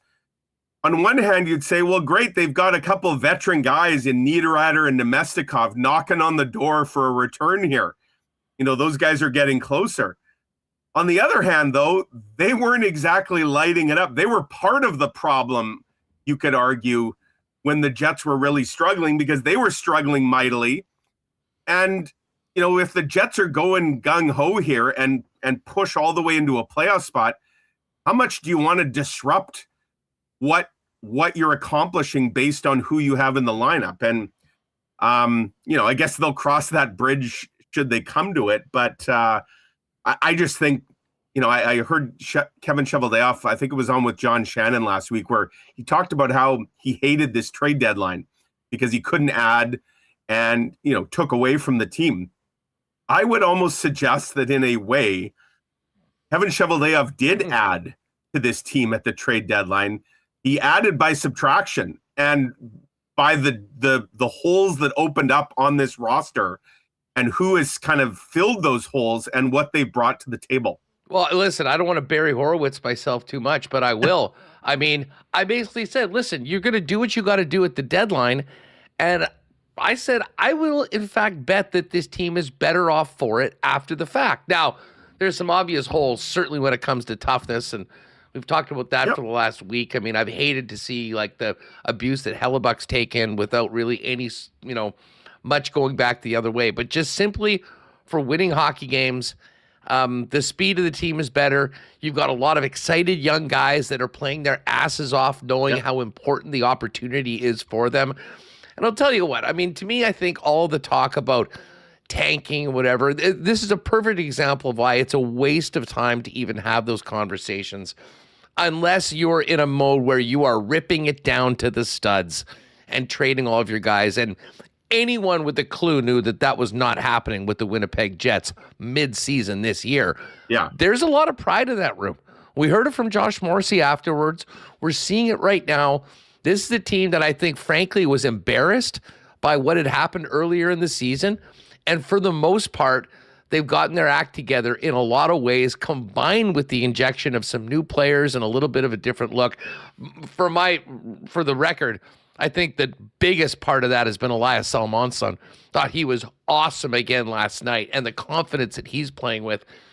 Whether the team makes it or not at the end, this period right now of Elias, of Danny Zhilkin, Parker Ford, obviously Rosine and Lambert, is going to be good for the team next year, regardless of whether they get the Avs in the first round, whether they're picking 12th, whether they're picking 8th, or whether they get a great shot of luck and end up higher in the draft lottery. And not to get too far ahead of ourselves, Huss, but I'm chuckling a little bit at reading some Avalanche social media over the last few days, keeping an eye on the standings. Let's just say the Jets are in the Avalanche. Now, I don't know if they're in the Avalanche team themselves. They're certainly in the fan base's head. And there's a lot of, cue the Jaws music as they look at where Winnipeg is now. There's a lot of Avalanche fans, no doubt based on how the 4-game season series played out, where the Jets won twice, including in Colorado the other night, played them tough all 4 games. There's a lot of Avalanche fans that aren't very excited should the Jets be the team that claim that last wild card spot, as we saw, I think, a couple of years ago, where the Jets dominated the season series against Colorado, and then the Avalanche certainly found another level in the playoffs. Regular season doesn't necessarily predict what's going to happen in the playoffs. And like I said, getting ahead of ourselves anyways, the Jets got to get in first. But, if they were to get in, one thing is without dispute, they will be red hot come the start of the playoffs, because they're going to have to be. I mean, they're pretty hot right now already. They're going to have to continue or get even hotter in these last 8 games. And then everybody's 0-0, right? It's the first team to 16 wins. And yeah, it may not be the way they drew it up. But if you're the Jets, you'd be going in, you're playing with house money at that point. You're the team nobody's really giving a chance to win. And we've seen how the Jets have reacted in recent years to playoff pressure. Hasn't always been great, has it? Maybe a Jets team that kind of has nothing to lose. Maybe that's a better way to go about it. I think we saw it on Saturday night. I don't know of anyone that was picking them to go in and win that game in Colorado, and that's exactly what they did. Tight third period. They end up getting the goal and then end up winning, and here we are. It's April I'll say Fool's this, Huss. Day. Thank goodness. This would not have been a lot of fun for anybody to have a 6-7 week funeral march for this team. If nothing else, even if this ends with them not getting in, they've at least made it interesting. They've made the day-to-day interesting. They've made these games meaningful. They've injected a little life back in the fan base. They've given us something to chat about. And, hey, they're kind of making hockey fun again. Jets hockey wasn't a lot of fun for big stretches of this season. I think they're reminding everybody that, hey, they can be a lot of fun. Sports is fun. Unpredictability is fun, and let's see where these next couple weeks take us. Yeah, bring on the Stars tomorrow. And yes, it is April 1st. It is April Fool's Day, but it's no joke. Somehow the Jets are back in this, and they are 1 point out of a playoff spot. Mike, great stuff as always. You have yourself an awesome evening and a nice long weekend coming up. You betcha. We'll see where we're at in a week from now, Huss. Take care. Good stuff. All right, last call if you want to go to AEW tonight.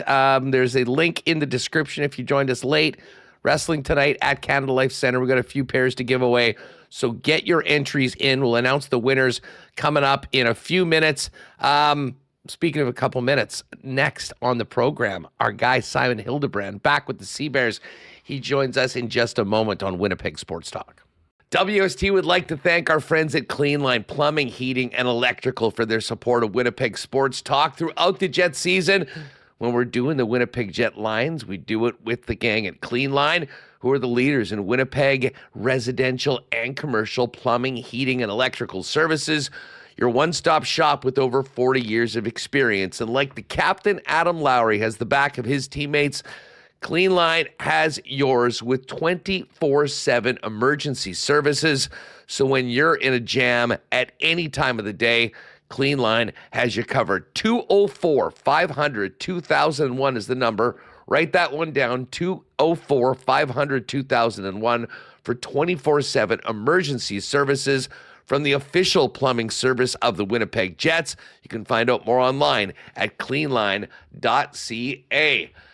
Well, it's time to get ready for spring with our friends at Royal Sports, Winnipeg's sports superstore, family-owned and operated for over 50 years. And as we get the snow out of here, it is time to get back on the pitch. Royal is the soccer headquarters in town with more boots than you've ever seen.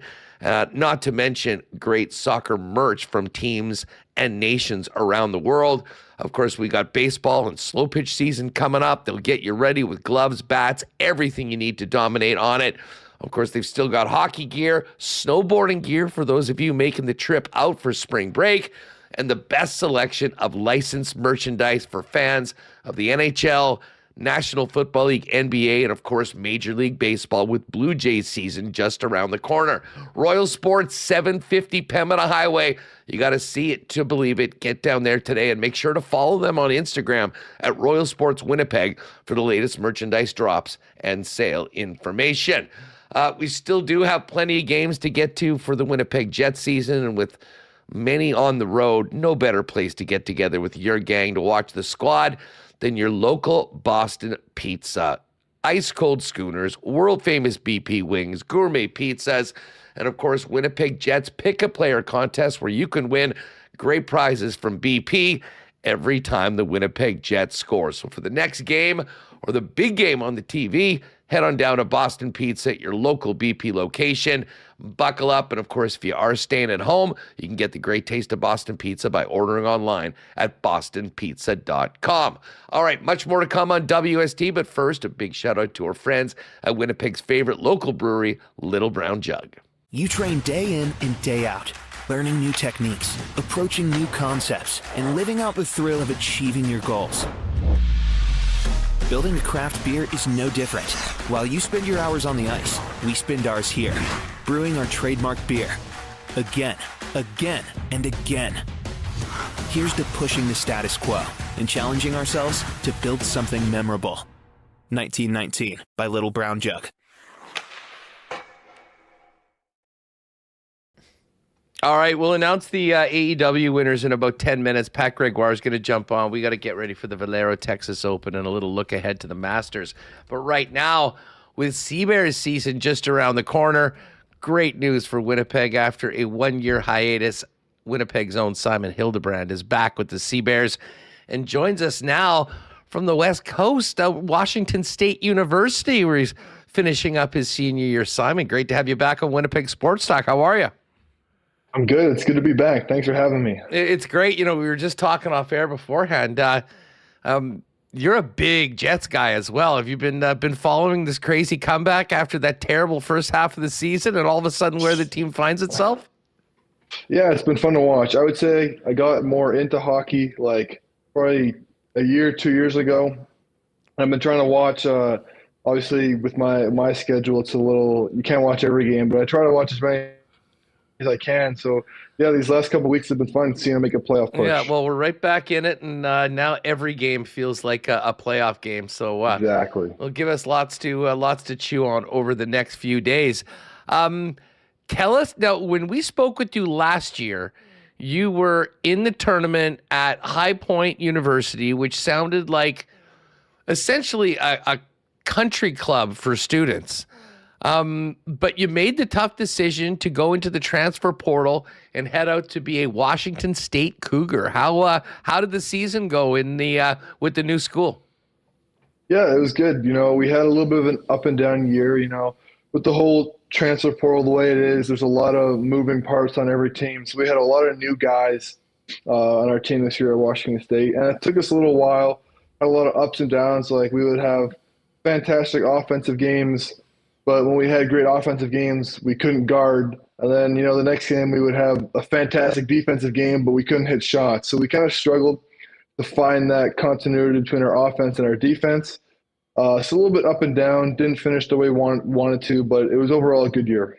I remember a couple of years ago when you, after, being a star with the U of M Bisons, decided that you were going to see what it was like in the NCAA. Now that you finished your eligibility and had the 2 years, how will you look back at the decision to go south of the border, and overall, what's it done for you as a player as you return to the Sea Bears?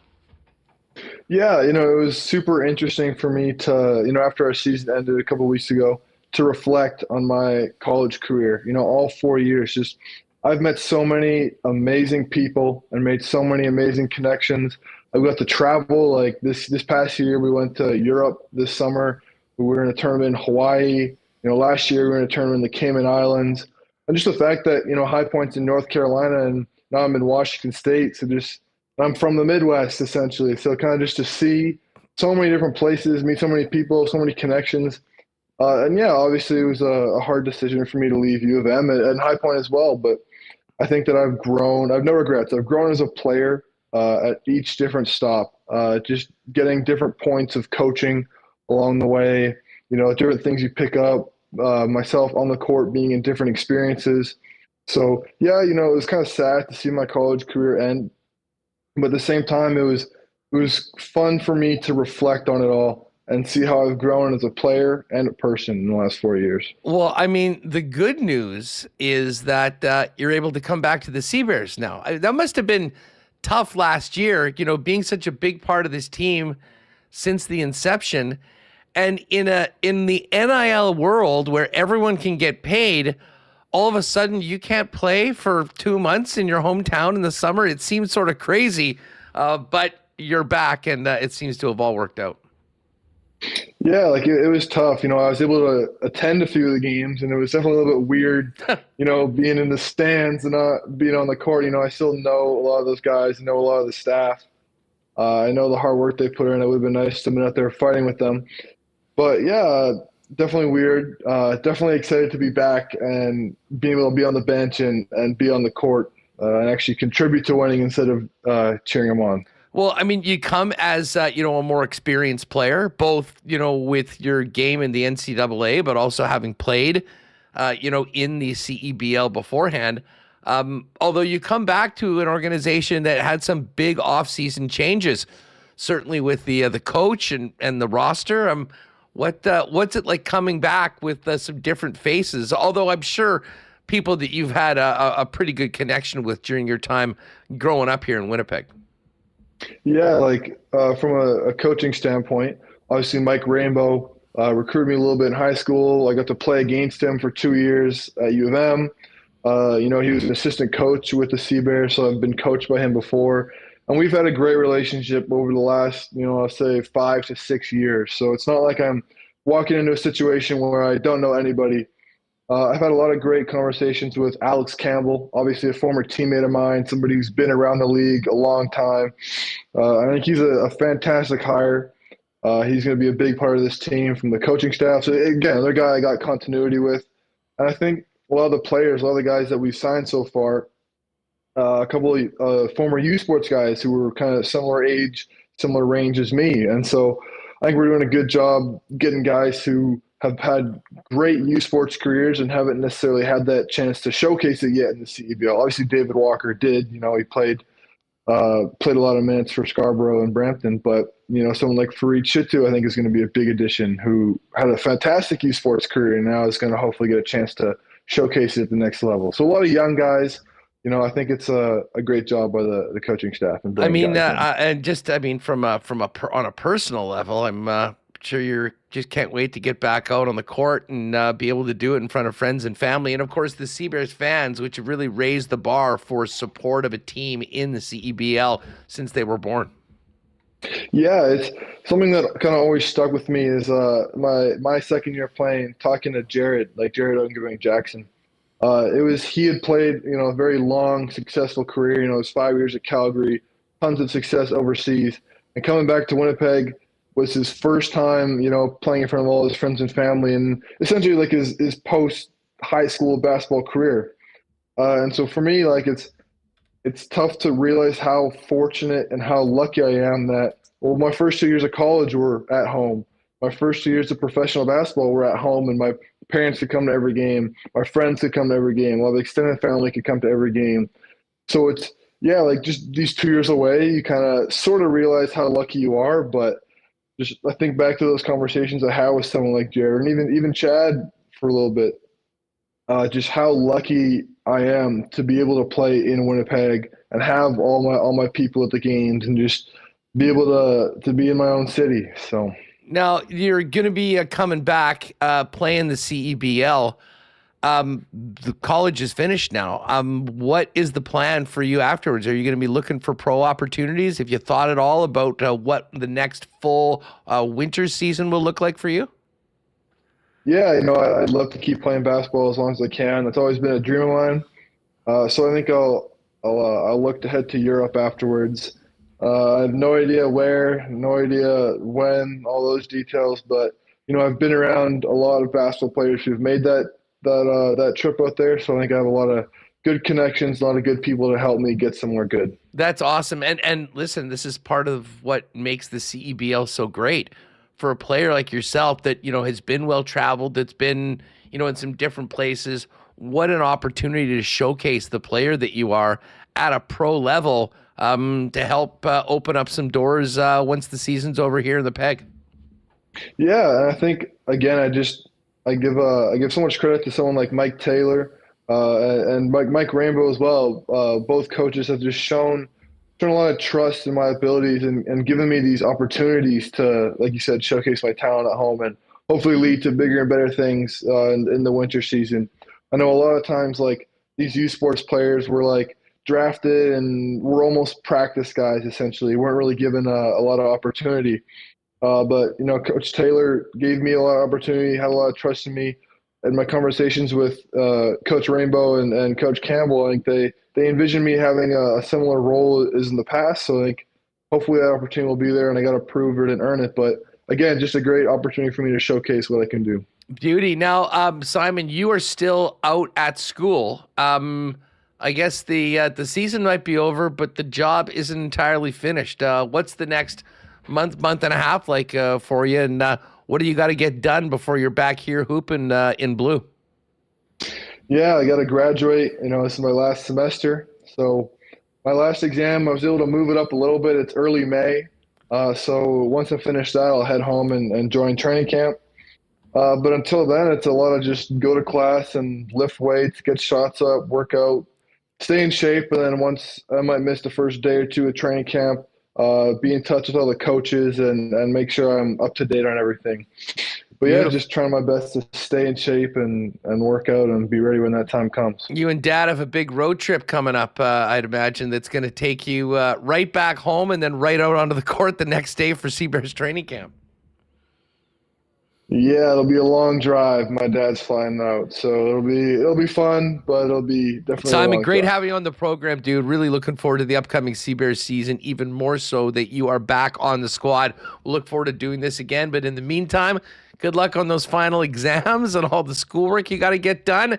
Have a safe trip back here, and can't wait to see you and the fellas back out there at Canada Life Center coming up this summer. Appreciate it. Awesome. There's Simon Thanks for having Hildebrand of the Winnipeg Sea Bears. Go to seabears.ca for more information on the upcoming season. All right. I'm going to get Remo in here in a minute just to let us know who the winners are of the AEW tickets for tonight. Do want to thank our friends at Aikens Lake Wilderness Lodge for their great support of WST. Of course, if you were thinking of a incredible fly-in fishing experience where you can be on the water in less than 2 hours from the city of Winnipeg, Aikens Lake is the spot. And as incredible as the world-class fishing is, the scenes and the hospitality at Aikens Lake might even top that. Check out aikenslake.com for availability and options remaining for the 2026 fishing season. And make sure to tell Pitt when you're talking to him that the boys at WST sent you. And it is great to have our pals at Breezy Bend back.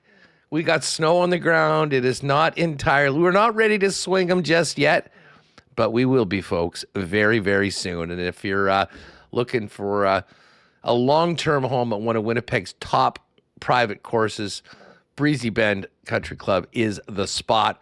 Beautiful course, incredible clubhouse renovations, course renovations over the last 10 years. Of course, they hosted the Manitoba Open. And for my money, the best greenskeeping crew and maintenance crew in the province. They're getting us ready for the upcoming season. We will see all of you out at Breezy Bend coming up this year, hosting the senior as well, which should be a big event a little bit later on. breezybend.ca for more information on that.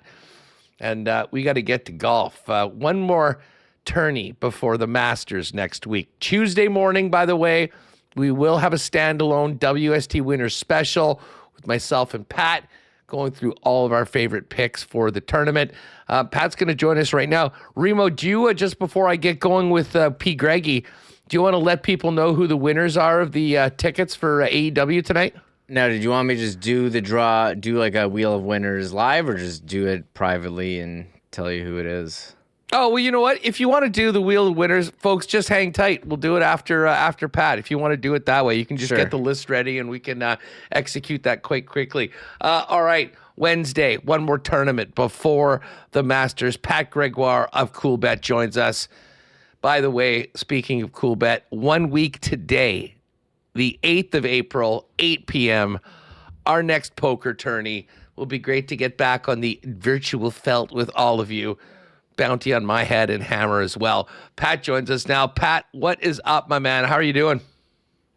Doing good, Huss. Not doing as good as you guys. Now all of a sudden you blink the eyes and I look at the standings and we might have to throw that playoff party we were talking about in Winnipeg. You guys are so back. Yeah, they're not giving us much opportunity to truly plan anything. I mean, man, I think about the people in the front office that, you know, will all of a sudden have a lot of work to do in a very short period of time. And the thing about it is, I mean, it's still more unlikely than likely to happen.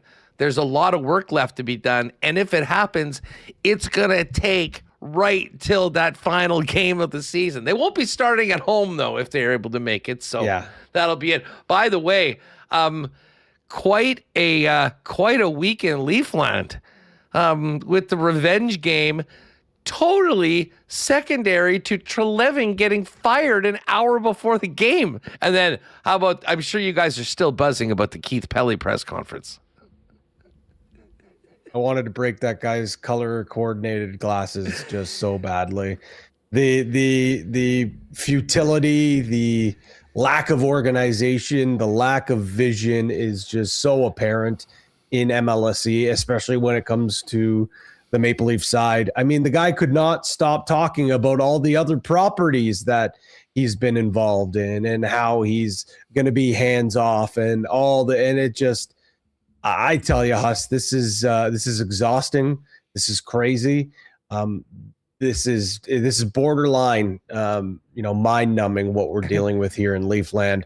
They have an opportunity though to go out, get a president, get a general manager, and get us back on track here in Toronto. We need it badly. And I tell you, man, they can't fumble this. They cannot possibly fumble this job. This has to be a knock it out of the park hire. The Pelly press conference was hilarious for a couple of reasons, but I legitimately felt bad for you and Jake and all my other friends that support the blue and white.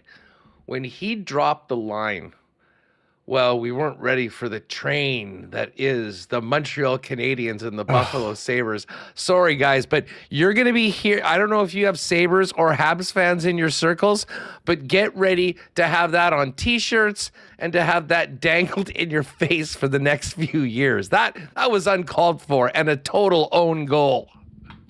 Oh, as you know, obviously very connected to Buffalo, going to school down there, being a Bills fan, covering the Buffalo Bandits for the NLL. So my entire timeline on Twitter was flooded with my Buffalo friends and getting texts and DMs all about. But not only was that an outrageous clipboard material for our rivals in both the Montreal Canadiens and the Buffalo Sabres, even if you didn't imagine those teams to be so great, you're still 1 trillion points behind both teams. You are still one of the worst hockey teams in the National League. Those two teams taking a major step forward has absolutely nothing with you taking 4 steps back. It was an insane quote, a dumb quote. Like you said, it's going to be just dunked on myself and Jake for a very long time. I didn't know we were talking Leafs hockey. Now I'm all sorts of fired up. I couldn't, I wanted to get the reaction. I hadn't talked to you, and I certainly wasn't going to poke you guys right after it on the group chat. Figured we have to do it. That's fair. Hey, just while we're talking NHL tonight, slower night. I know we hit on these games tonight, but just over at CoolBet right now, if you're looking to get on something for tonight, 2 games that mean a lot to this race, one that means nothing.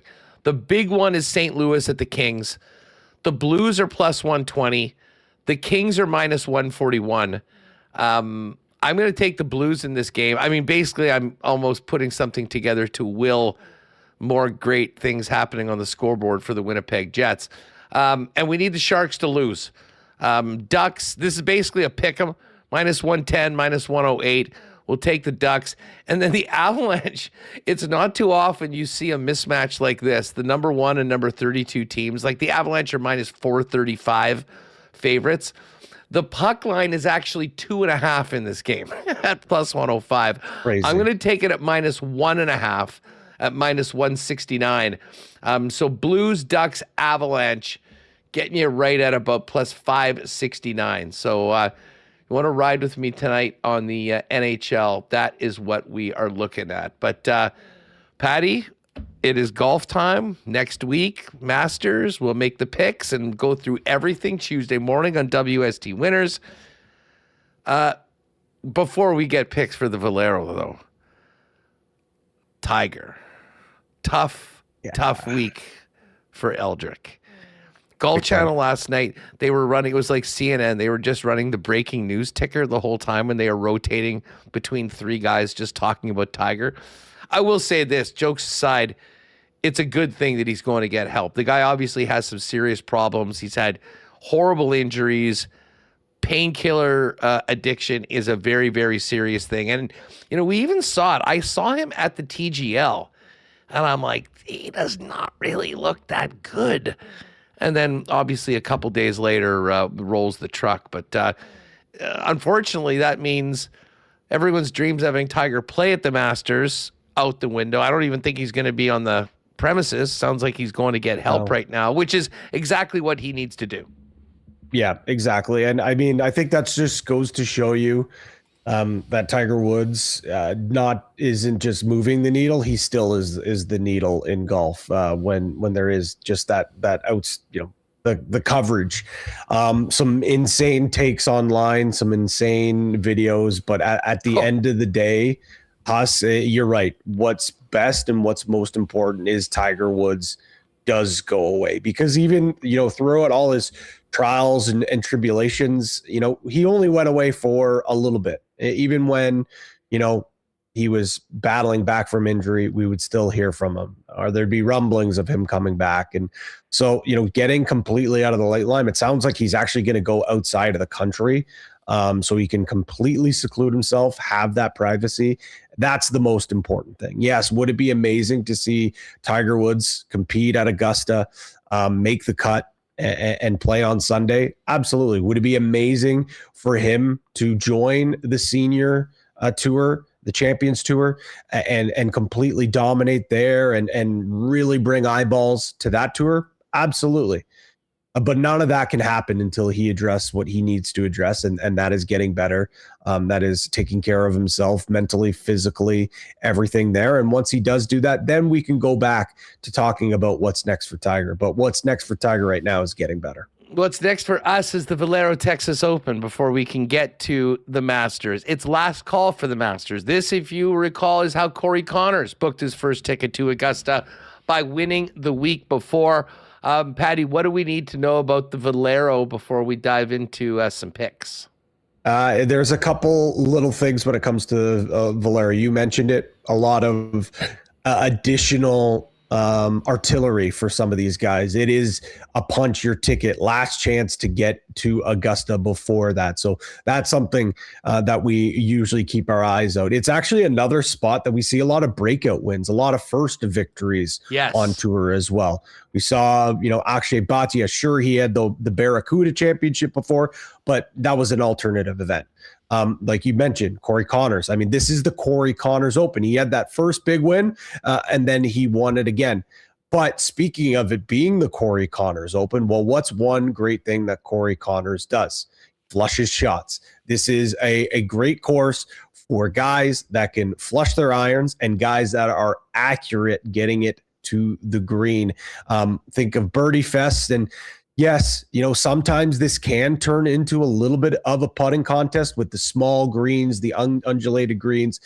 Actually, a few years ago, myself, Jake, and some of the Coolbeck guys, when we were following around Taylor Pendrith, we went to this golf course. This is actually a really fun, cool golf course. A very narrow fairways, not a very long golf course. So that's why those guys who can flush it can really play well here. So there's a few guys I've got circled on my card. This one's tough, Huss. I actually love the Valero, obviously, because I've been there.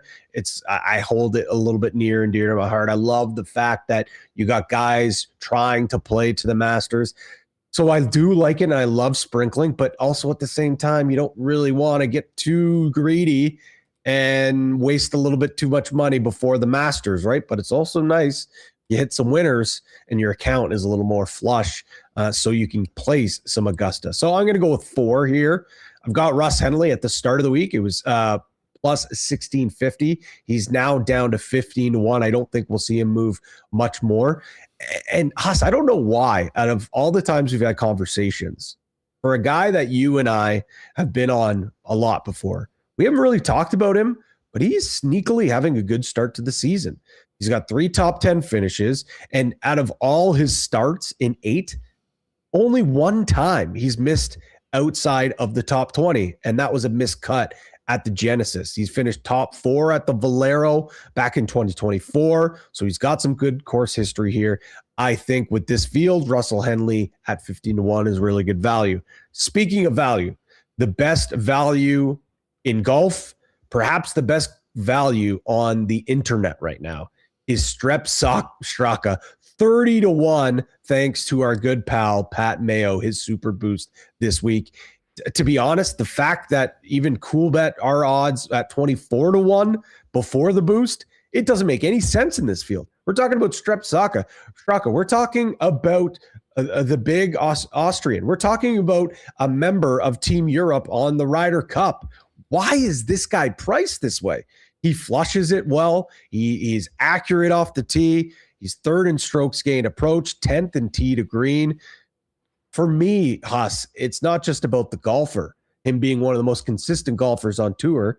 The fact that it's just this price, this number, simply doesn't make sense to me.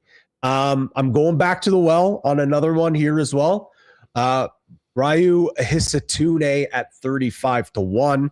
He has been, and I've talked about this, man, like he has been on fire to start this year. He's got a T2 at the Farmers, T8 at Pebble, T10 at Phoenix, T13 at Players. If you look at all those tournaments outside of maybe the Farmers, I mean, the field you're looking at is way better in those events than what he's going to be dealing here. He finished T5 last year, and what did I say, Huss? One of the themes at this tournament, breakout performance, breakout wins. I think we could see that with Hisatune here. And my last pick, not too much guy, I'm talking about Old Yeller, Sudarshan Yelamarju, 40-1, baby.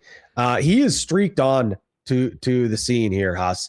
Finished T5 of the Players, T6 the following week at Houston last week. He's already had 4 top 20 finishes, 16th in scoring average on tour, 14th in stroke gain, and 19th in stroke putting. Again, breakout spot. Could this be the ultimate story from YouTube teaching yourself how to golf to getting your card on the PGA Tour to Augusta? Could you imagine the storyline? I'm a little bit of a sucker for the storyline, so give me 40-1 on Old Yeller. I have never, this in the entire time we've done it, once in a while we'll jump on the other guy's pick. We don't talk about it beforehand. I could have just given you a transcript of what I was about to say, and it was the last 2.5 minutes. I had made 2 outrights before adding the Sepp Straka. Hisatune at 35-1 and Sudarshan Yelamaraju at 40-1. My favorite bet, and I made a larger bet on Sudarshan top 20. He's done it in 3 of his last 4 tournaments. He's T10 the last 2. Dude, the guy's game is in great shape. He's mashing it off the tee accurately and consistently. And listen, it's storybook stuff to come in there. So at 40-1, I mean, I think it shows the respect that he's already getting, that it's not a higher number. I mean, he was 80s and 100s at the start. Then it was 66. And it's like, okay, this guy's pretty due. But the Hisatune one is great. I mean, that's kind of what I'm looking for in this tournament. I don't want to go crazy. We've got the Masters next week. I had a little bit too big of a card last week, so I was going to dial it back in. But that's where I started off. 35-1 on Hisatune, 40-1 on Sudarshan. And those are pretty good numbers. And then, of course, I could not take Pat Mayo's 30-1 on Sepp Straka. So, well, I'll tell you what, why don't we not overthink this? What do we think about Straka, Hisatune, and Sudarshan, all top 20s for a little Sunday Sweat Club? Yeah, let's do it. Sunday Sweat Club. That one's easy, no doubter. My Greggy's golf special this week. Russ Henley and Oberg, top 20. I had to get a piece of Oberg, but I mean, I don't want him to win this week. I want him to win next week at the Masters. And then Straka and Spieth. Spieth plays well in Texas. He's a Texas boy. He's played well at this tournament. So I boosted that one up from plus 310 to plus 352. And I saw this, and I actually had to message our bookies because I thought this was a misprint, but it's not. This is just the beauty of the Super Boost. The Valero Texas Open Super Boost is Straka and Old Yeller, both to make the cut, minus 119 plus 109. That's where we boosted up. That is an absolute auto bet. Both those guys are not only just making the cut, we're going to be seeing them on the front page of the leaderboard when you're putting a dent in the couch on Sunday, getting ready to watch this thing come down to the wire. Love it. Of course, you can get in on first round bets. We'll get our Sunday Sweat Club up, but yeah, plus 109 on Sudarshan and Straka to make the cut. I will definitely be in on that, and hopefully get a little bit of extra scratch to throw down on the Masters.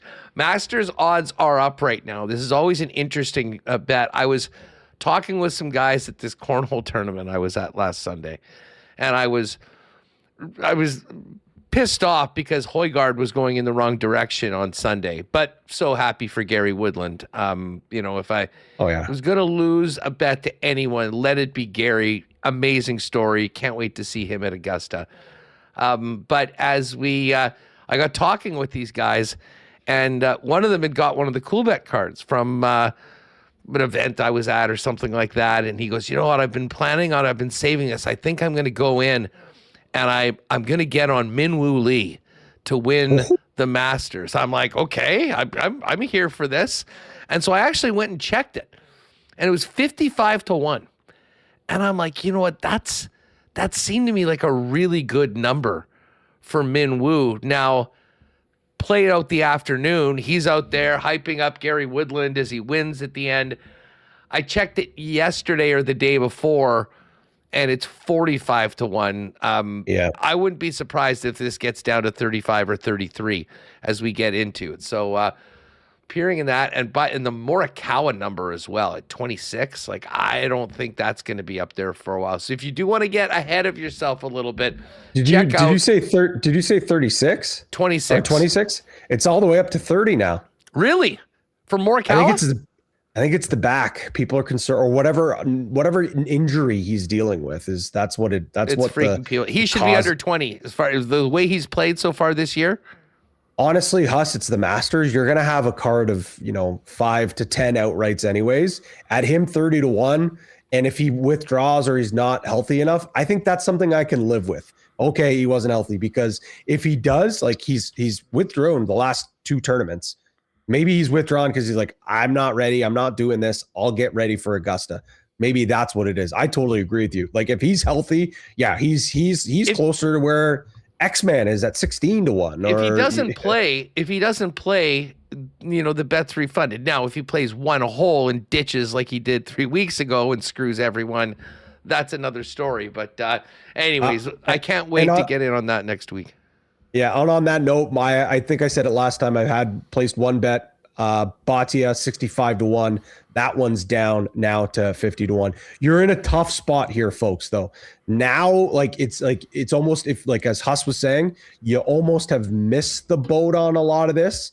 Like I would, if you haven't got your futures in, unless you keep a close eye this week and you see something really jump at you, you're probably going to get the great reset on Monday, and that's probably where you're going to get your value again. And then everything else will start to move. But let's say if you like a guy like Straka, or think Oberg or Fleetwood, and those are the guys at the top of the board. I mean, if they win this week or if they finish really strong, those guys will go down south. So look at the guys that aren't playing this week, guys that have had some time off, maybe if that's where you want to do it. If not, I would completely stay away from the Masters board until probably Monday morning. We will get the Sunday Sweat Club up in the combo cards. And of course, if you're looking for that Sepp Straka boost, it's the PME weekly boost. Take advantage of that one to get it up to 30-1. I was in good shape today. I hit a nice baseball ticket yesterday. The bounce back of the teams, the 3-0 teams that lost. We had the Jays cover the run line. We had the Yankees beat the Mariners. We had the Dodgers win at the end. I do have a ticket for tonight if anyone wants a little action.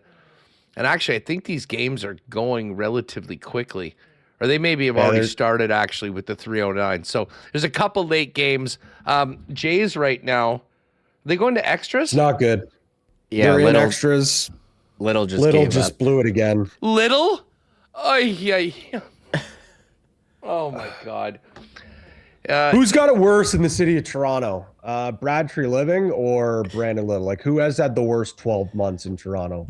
That's a good question. At least Treliving gets to walk away and get paid, while Little is probably wearing the nose and glasses when he's out in downtown Toronto right now. Patty, just on the way out, the great reset has happened in World Cup odds as well. I tweeted this out yesterday. I mean, we could hit winners at the Masters, everything. I don't think I will enjoy a simple $20 wager win more in anything this year than my bet on Bosnia and Herzegovina to bounce the Italians from the World Cup yesterday. A great win for the Bosnians, and in reality, a great win for Canada. It would have been incredibly embarrassing if that building was 70, 80% blue in a Canada-Italy. So I hope all of our Italian friends that bleed the Azzurri will join us and get behind the red and white when things get going. Forza Canada, right? Forza Canada. Come join the right side. Come a real football team in Canada. Football nation. We are a football nation. Everyone from Woodbridge, come on, join come in. We will accept you with open arms. I do feel bad for the secondary ticket market because there was probably retirement plans if Toronto it was going to be filled with a game of Italy against Canada. But still, it's going to be a hot ticket. It's going to be great. I'm looking forward to it. And of course, it's twofold. Yes. Would we want to be embarrassed inside that building that 75% are wearing their blue? And they're not only it's not just people coming over from across the city. It's Canadians that are going to be doing it. That would be so embarrassing for us. And now let's be honest too. I know Bosnia played great yesterday. I don't think the stage will be too big, too scary for Canada. A match like that, of that magnitude, probably would have been really terrifying for some of these guys. Now it's just Bosnia in the first game. The stage is set. I think this sets this up. Now, I'll say this. If Canada cannot get out of this group now, we have this World Cup will be considered a failure. They got to get out of this group. Man. Listen, I meant here the odds for the group now that we know who's in it.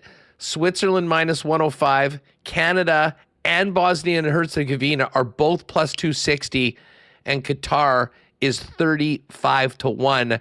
And the matches are already up there for the opener, which is kind of interesting that the group odds are the same because Canada is +117 to win, +240 for a draw. Bosnia is +260 in that one. So maybe some good value on Canada to win that group. Crazier things going to have happened, certainly with the power of the home side behind in World Cup play.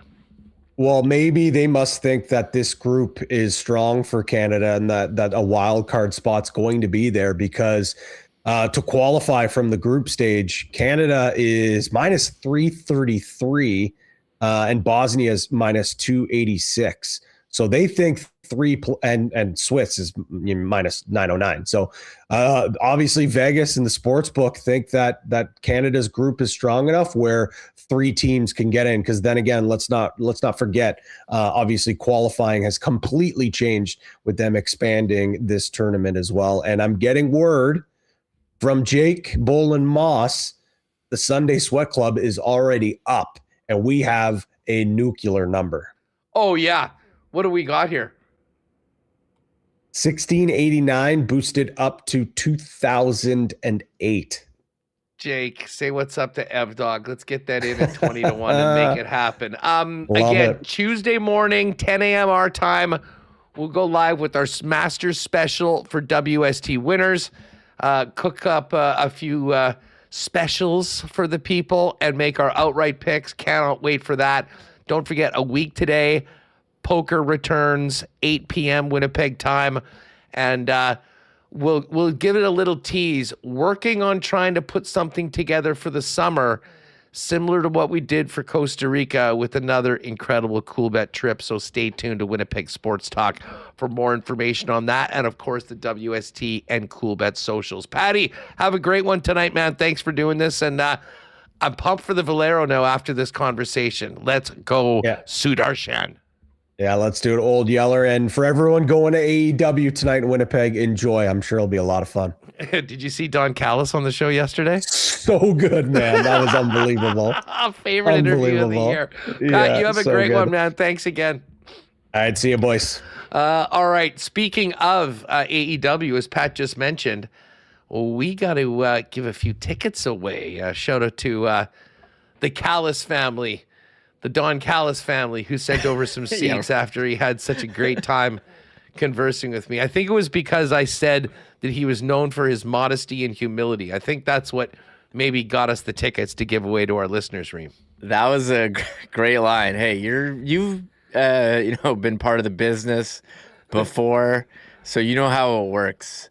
We had a couple people who've been in our live chat today enter, and should I just spin the wheel here? Because we got to talk about before we go. We got to talk about the best. I don't even know if it's an April Fool's joke, so stay tuned for that. But we'll give away these tickets. Definitely. All right, so we got 3 pairs. Let's do a little spin to win here and make it happen.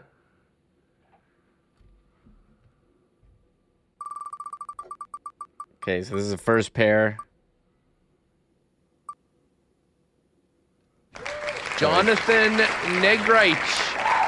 Right on, Jonathan. And you have all their emails, right, Reem? Yeah, I have all their emails. And if you're wondering, you got more entries for, subscribing to the mailing list and other stuff. Yeah, so that's if anyone is wondering why there are multiple, that is why. Perfect.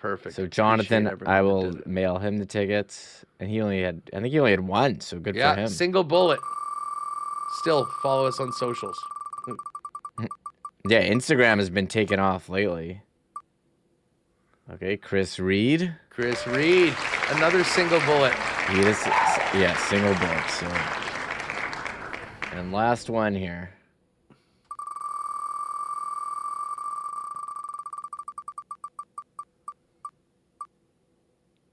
Looks like John McTavish. Nicely done. Alrighty, we'll get those seats out for all of you, and good luck. We'll probably see a few of you guys there. It should be a lot of fun. And thanks again to the Don Callis family for the seats. All right, yes, Remo. Before we go, it is April 1st. Now, a lot of teams do gags. I mean, you got to be on your toes. The first thing I saw this morning was like a thank you post to Nathan Rourke from the BC Lions. My spidey senses were tingling. Did not get got by it. But maybe the most interesting news today on April Fool's Day is in fact not a joke. It is a big night for the Winnipeg Goldeyes when they change their identity this upcoming season. Yeah, we talked with Andrew Collier, Goldeyes GM, about what mystery identity night to be revealed April 1st. And they announced today, on one night only, July 31st, the Winnipeg Goldeyes will transform into the Manitoba Mosquitoes. And I don't know who did the branding on this uniform and this logo, but man, does it look absolutely incredible. It's awesome. A cartoon mosquito holding a baseball bat with the wings featuring the stitching of a baseball. This is A+ stuff here. The Bite Club hoodie, the Manitoba Mosquitoes text over the chest. I mean, this looks like it could be a real legit team here, and they put out a promo video. This is incredible stuff. I want the Bite Club hoodie. I definitely want that hat. That brown hat, it says it's just in youth. I'm sure, I would imagine they'll be getting some in adult sizes. It's got the brown and gold, like the Manitoba colors with that thing. I would be rocking that. I think they would sell 1 million of them, to be perfectly honest with you, if we can get those in. We need to own the Mosquitoes here in the summer, and credit to the Goldeyes for turning it into a baseball team. And so they got promo video on their social media, merch out for pre-order. Very well done. So this is the best April Fool's. Well, it's not a gag because they are doing it, but I guess the gag is that, you know, they're acting like it's a total rebrand. It's one night only. They are doing it. This was fun. So credit to the Gold Eyes. Oh my God, Jays lost to the Rockies Again. 2 of 3 at home. That's not good. Making us look stupid. Leslie Mitchnick in chat said earlier, like, aren't the Jays supposed to be whooping the Rockies here? I don't think he said whooping. But yes, that is exactly. We were laughing at the Rockies saying they'll never be able to touch the Jays. They're so bad. They have such a bad run differential. And the Jays only scored 1 run today. How are you going to win when you score 1 run at home against the Rockies? Well, exactly. And I'm just going to look to see this right here. So that game is finished now. Blue Jays. Oh my God. Little's ERA is 27. He's getting roasted, man. And I don't even know if it's his fault. Like, they're just throwing him in. Like, what? Like, I don't know what they were expecting to happen today. He's had a rough start to the year. Was that all that was available? Well, yeah, they went through Rogers, Nance, Fluharty. Hoffman pitched a full inning. And then they went to Little, and obviously, you know, you start with in the extras. You start with the guy on second. Gave up a walk, gave up a hit, gave up a run, had 1 strikeout. 27.00 for the ERA so far. We'll see whether they potentially make some sort of a change. The Jays game tomorrow has already been canceled. The White Sox home opener has been moved from Thursday to Friday. So we'll have to wait for the Jays 1 more day. But tomorrow will be a big show. Murat has some great stuff in The Athletic. He's going to join us. We will get ready for the Jets and Dallas Stars. We'll have the Clean Line, see how things are shaping up coming out of the morning skate, and get ready for the long weekend and the big one tomorrow as the Jets try to keep their playoff hopes alive against a suddenly struggling Dallas Stars team. We'll be live at 1 p.m. tomorrow on Winnipeg Sports Talk. I hope to see you there. Huge thanks to all the sponsors that make this show happen each and every day. Thanks to Patty, Simon Hildebrand, Mike McIntyre, and the Athletic Scott Wheeler for coming by. If you're at the wrestling tonight and you see me, say hi. We're looking forward to it. Going with a few friends. Should be a lot of fun. And we can break that down tomorrow as well when Connor joins me for WST as Remis is going to be gone for a bit. Remo, you have yourself a great few days away. And gang, I will look forward to seeing all of you tomorrow, 1 p.m. on a bad Thursday edition, heading into the Good Friday long weekend, getting ready for Jets and Stars tomorrow, right here on Winnipeg Sports Talk. Have a great night. Oh my God! Oh! Shut it down! Let's go home! Thanks for tuning in to Winnipeg Sports Talk Daily.